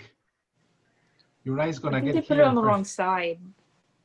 Yes. So you want to have here the dishes that has more profitability and high popularity. That's the one that you want to sell it, isn't it? Yes, but also like whenever you're ordering, you don't order appetizer, then your steak, then your seafood. You order your appetizer, then your salad. So, I mean, if you ordered it the way people order, like to the server. But you have to be sure how how people see the menus too. So put attention to that. So the people don't read the menu as they read a book. Remember? Mm. So it's the whole thing. How are you gonna do this? So what I will say is separate the dishes. You know, in this area it should be the dishes that you have high popularity, high profitability, isn't it, Chef? Yes. Maybe I can put here the rest that will be the ones who are very profitable, less popular, you know?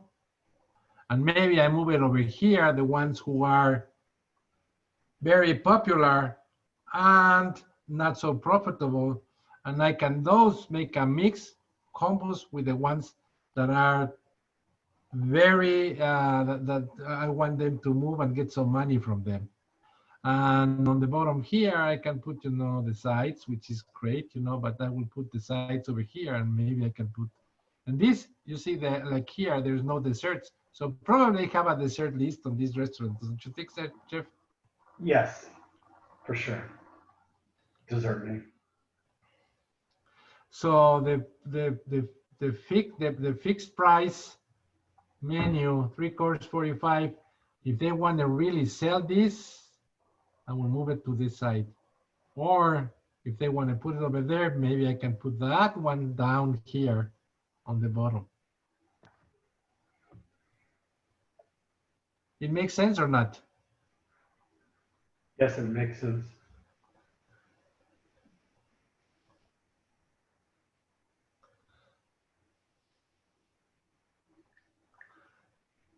So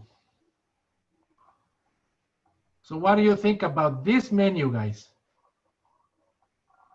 I want to hear your opinions.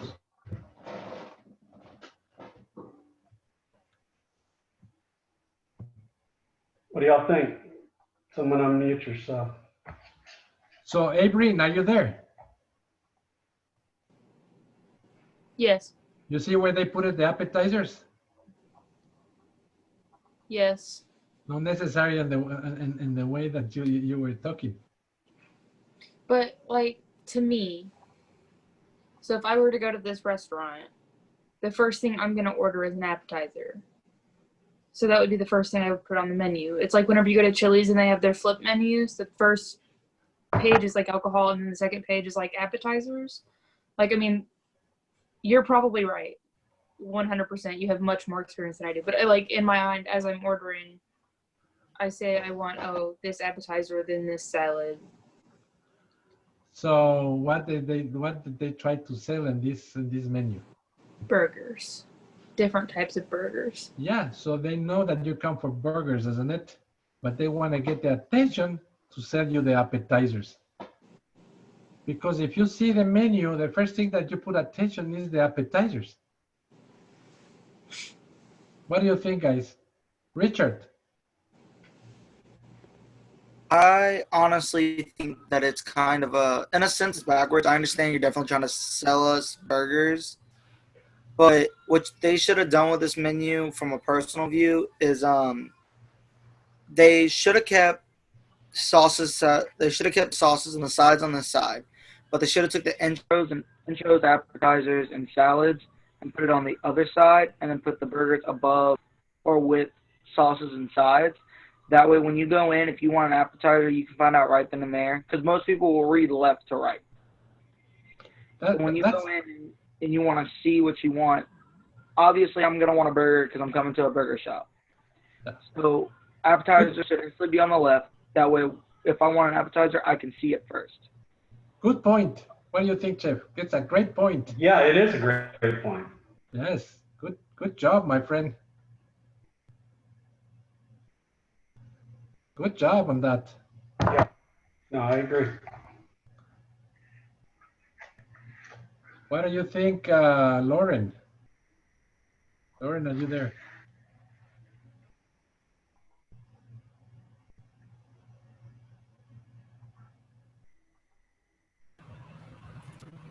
Me or the other one? Yes, you. I think it's great, actually. I agree with what Richard said. Honestly, as I see it. Totally, that was a good point. What do you think, Trinity? It was a good point. Yeah. What do you think, Trinity? I think she has sometimes hard time to unmute herself. So, okay, guys. So that was a good point, you know. Line and boxes are great. We have this, you know, beautiful line and boxes here over there. So let's go for Martin Garcia. Are you there?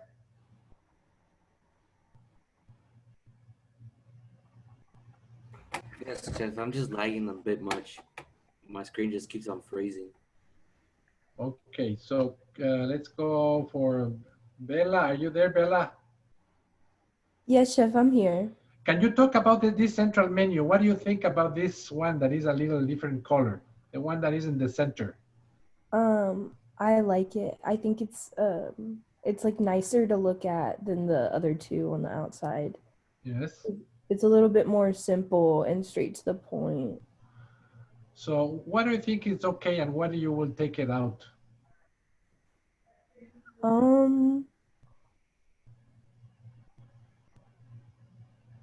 I don't know about maybe like you said with the pictures at the bottom, got to make sure that like if you're putting pictures that they look exactly like it. Yeah. I don't know if it's supposed to, if all of them are supposed to say like the same thing, but all of the dishes having the same name. Yeah, but out of that, what do you think? About what? Of the menu that you should change. They are very obvious. Maybe switch the sides of the appetizer and the main course. What about, let me see, Rebecca? I would say the same thing as her, switch the sides. But something that is very obvious, James. The central menu, why do you think it's very obvious that you should change it on that menus? I would change the color personally. Yeah. I'm not 100% sure if that's. Yeah, but something that is very important here that we should change it. I'm not 100% sure. Sean. Maybe What's drop boxes around the price on the main course. Yes, isn't it? You shouldn't put the boxes over there with the prices, isn't it? And take the symbols of price over there, and maybe these numbers hide it in the back of here, isn't it? Instead of put it on the side, so people don't go and start watching the price through the price, isn't it? Maybe put it down there. Yes. That was very important. Good job, guys.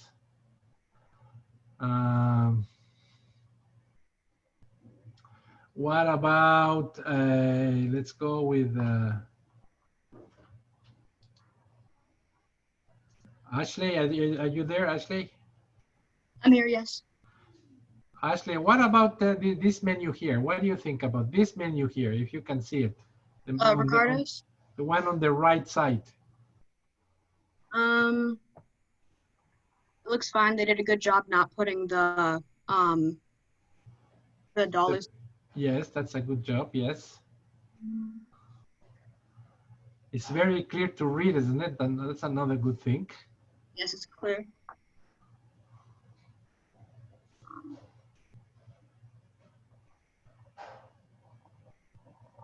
Yeah, it looks fine.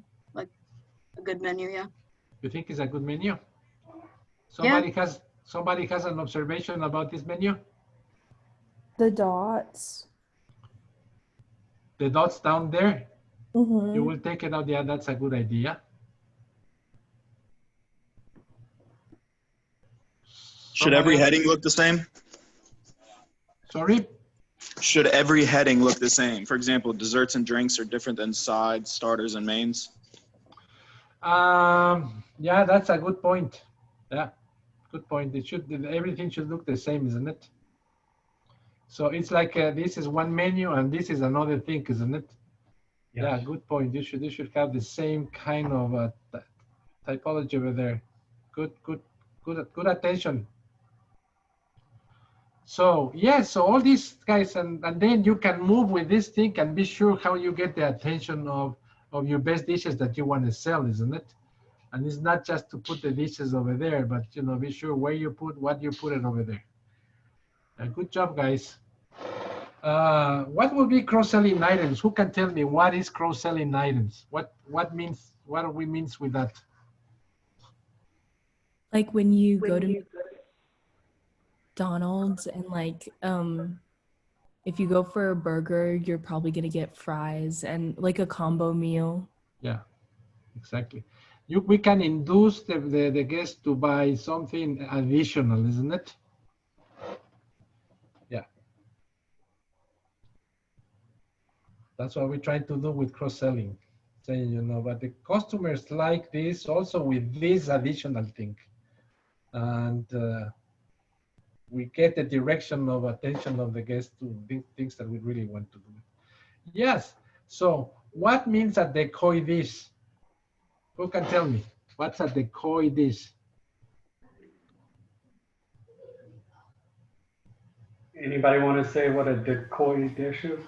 It's like putting a higher priced item up at the top to where when they look down and see the lower prices of or lower item prices, they think they're gonna get a better deal in their minds, choosing the lower prices, even though instead of the higher price. But you thought about that and purposely did that.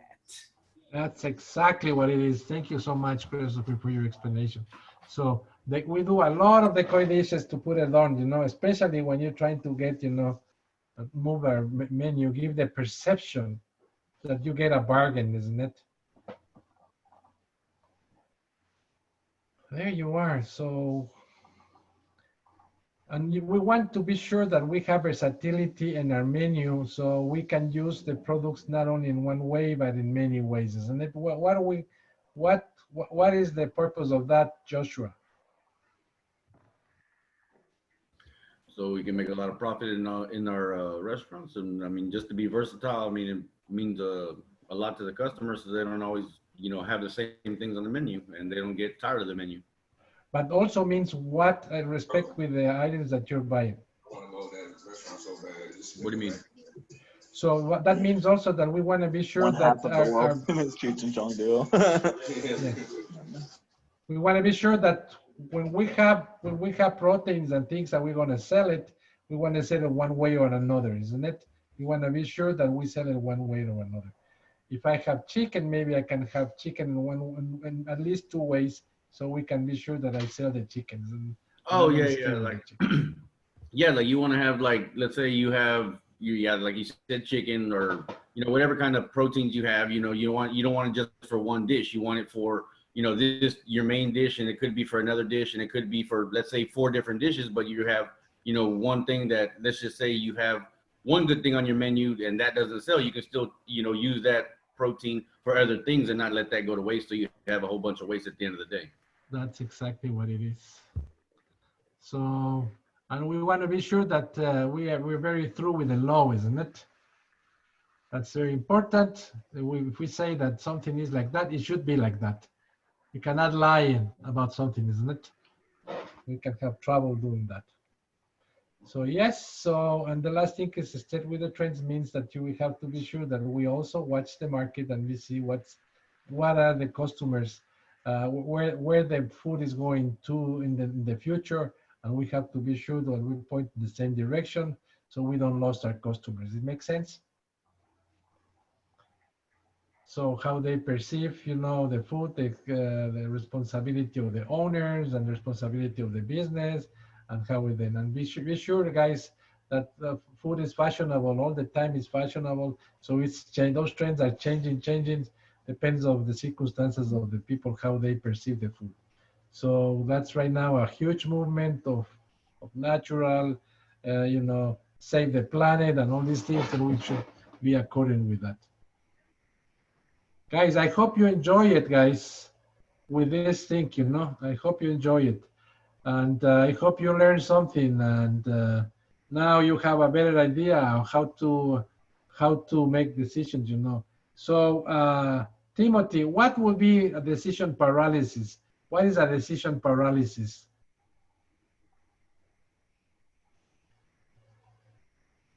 When you have like too many options, it's a lot to take in. So you're like, what do I get?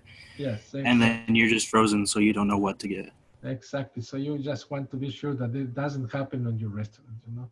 So, Kaden, how many? If you're having a casual restaurant, How many items for each category is the maximum that you should have? If I have a what for restaurants? A casual restaurant. A casual? Casual, yes. Oh, casual. I'm so sorry. All right. If I have a casual restaurant, how many? Items by category.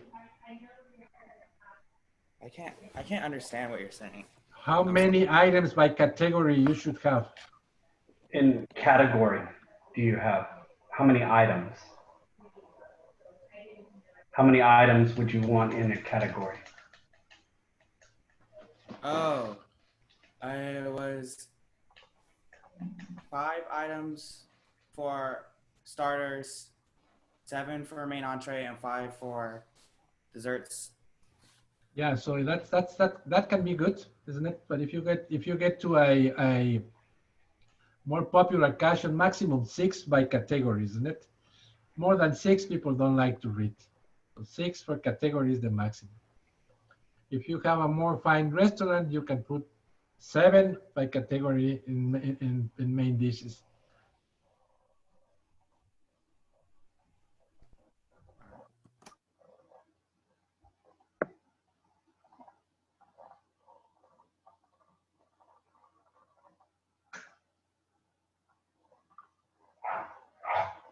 And while you're, whenever you go out to a restaurant, start looking at these menus, at restaurants' menus, and you're going to see things that are blatantly wrong or whatever else. This is your opportunity to kind of research and look at people's menus. The one thing I want you to make sure of, nothing's misspelled. There should be no misspelling whatsoever when it comes to menus. And when it comes to punctuation and all of that, guys, I mean, that's something that people look at, people see that. And, if you can't spell things correctly there, you need to just get someone to spell check it, check, and check before you put it out to the customers. Very, very important. Because no one wants to see, I think, is Pablo still there? I think he froze and maybe got kicked off. Do what? He's not on my screen at all. Okay, so he must have gotten kicked off. Oh, he said, lost my internet, chef. So anyway, he just text messaged me. So anyway, those are the things that I want you to look at as well. When you go to a restaurant, look at those things, because it makes you look like a rinky-dink place, makes you look not so good if your spelling is wrong or punctuations are wrong or whatever else. So just really make sure of that. Any questions, any problems today? Are everybody good? Copacetic? Everybody good? All right. For the people that I talked to about about student loans, I am working on that. I emailed, and I think I forwarded it or CC'd y'all on it, but I actually got the lady's email wrong, but anyway, I resent it. But yeah, I figured it was the R yeah, that was wrong. yeah. Sorry, my fat fingers on typing. But anyway, I've got. Hopefully, they'll take care of that. Lyric, on your uniform, I'm working on it. We're tracking. I've got a tracking number for your box for uniform. So I'm gonna go track your uniform and try to find it after class. So I will let you know about that, Lyric, okay? Now, if there's any other problems like uniform, anything like that, could you just let me know ahead of time or in the next day or two, and I will try to, I'm going up to the school tomorrow. I haven't been to the school in a while, so I've got to go up to the school tomorrow to pick up some paperwork. So I will be there, and I will go try to track some of that stuff down if you can't, if they haven't sent you anything. So just keep me informed of anything you need. All right. Peace out. Deuces. Hey, Chef. Yes. I checked the dashboard and I don't have the survey. You don't? Okay. I No, sir. will.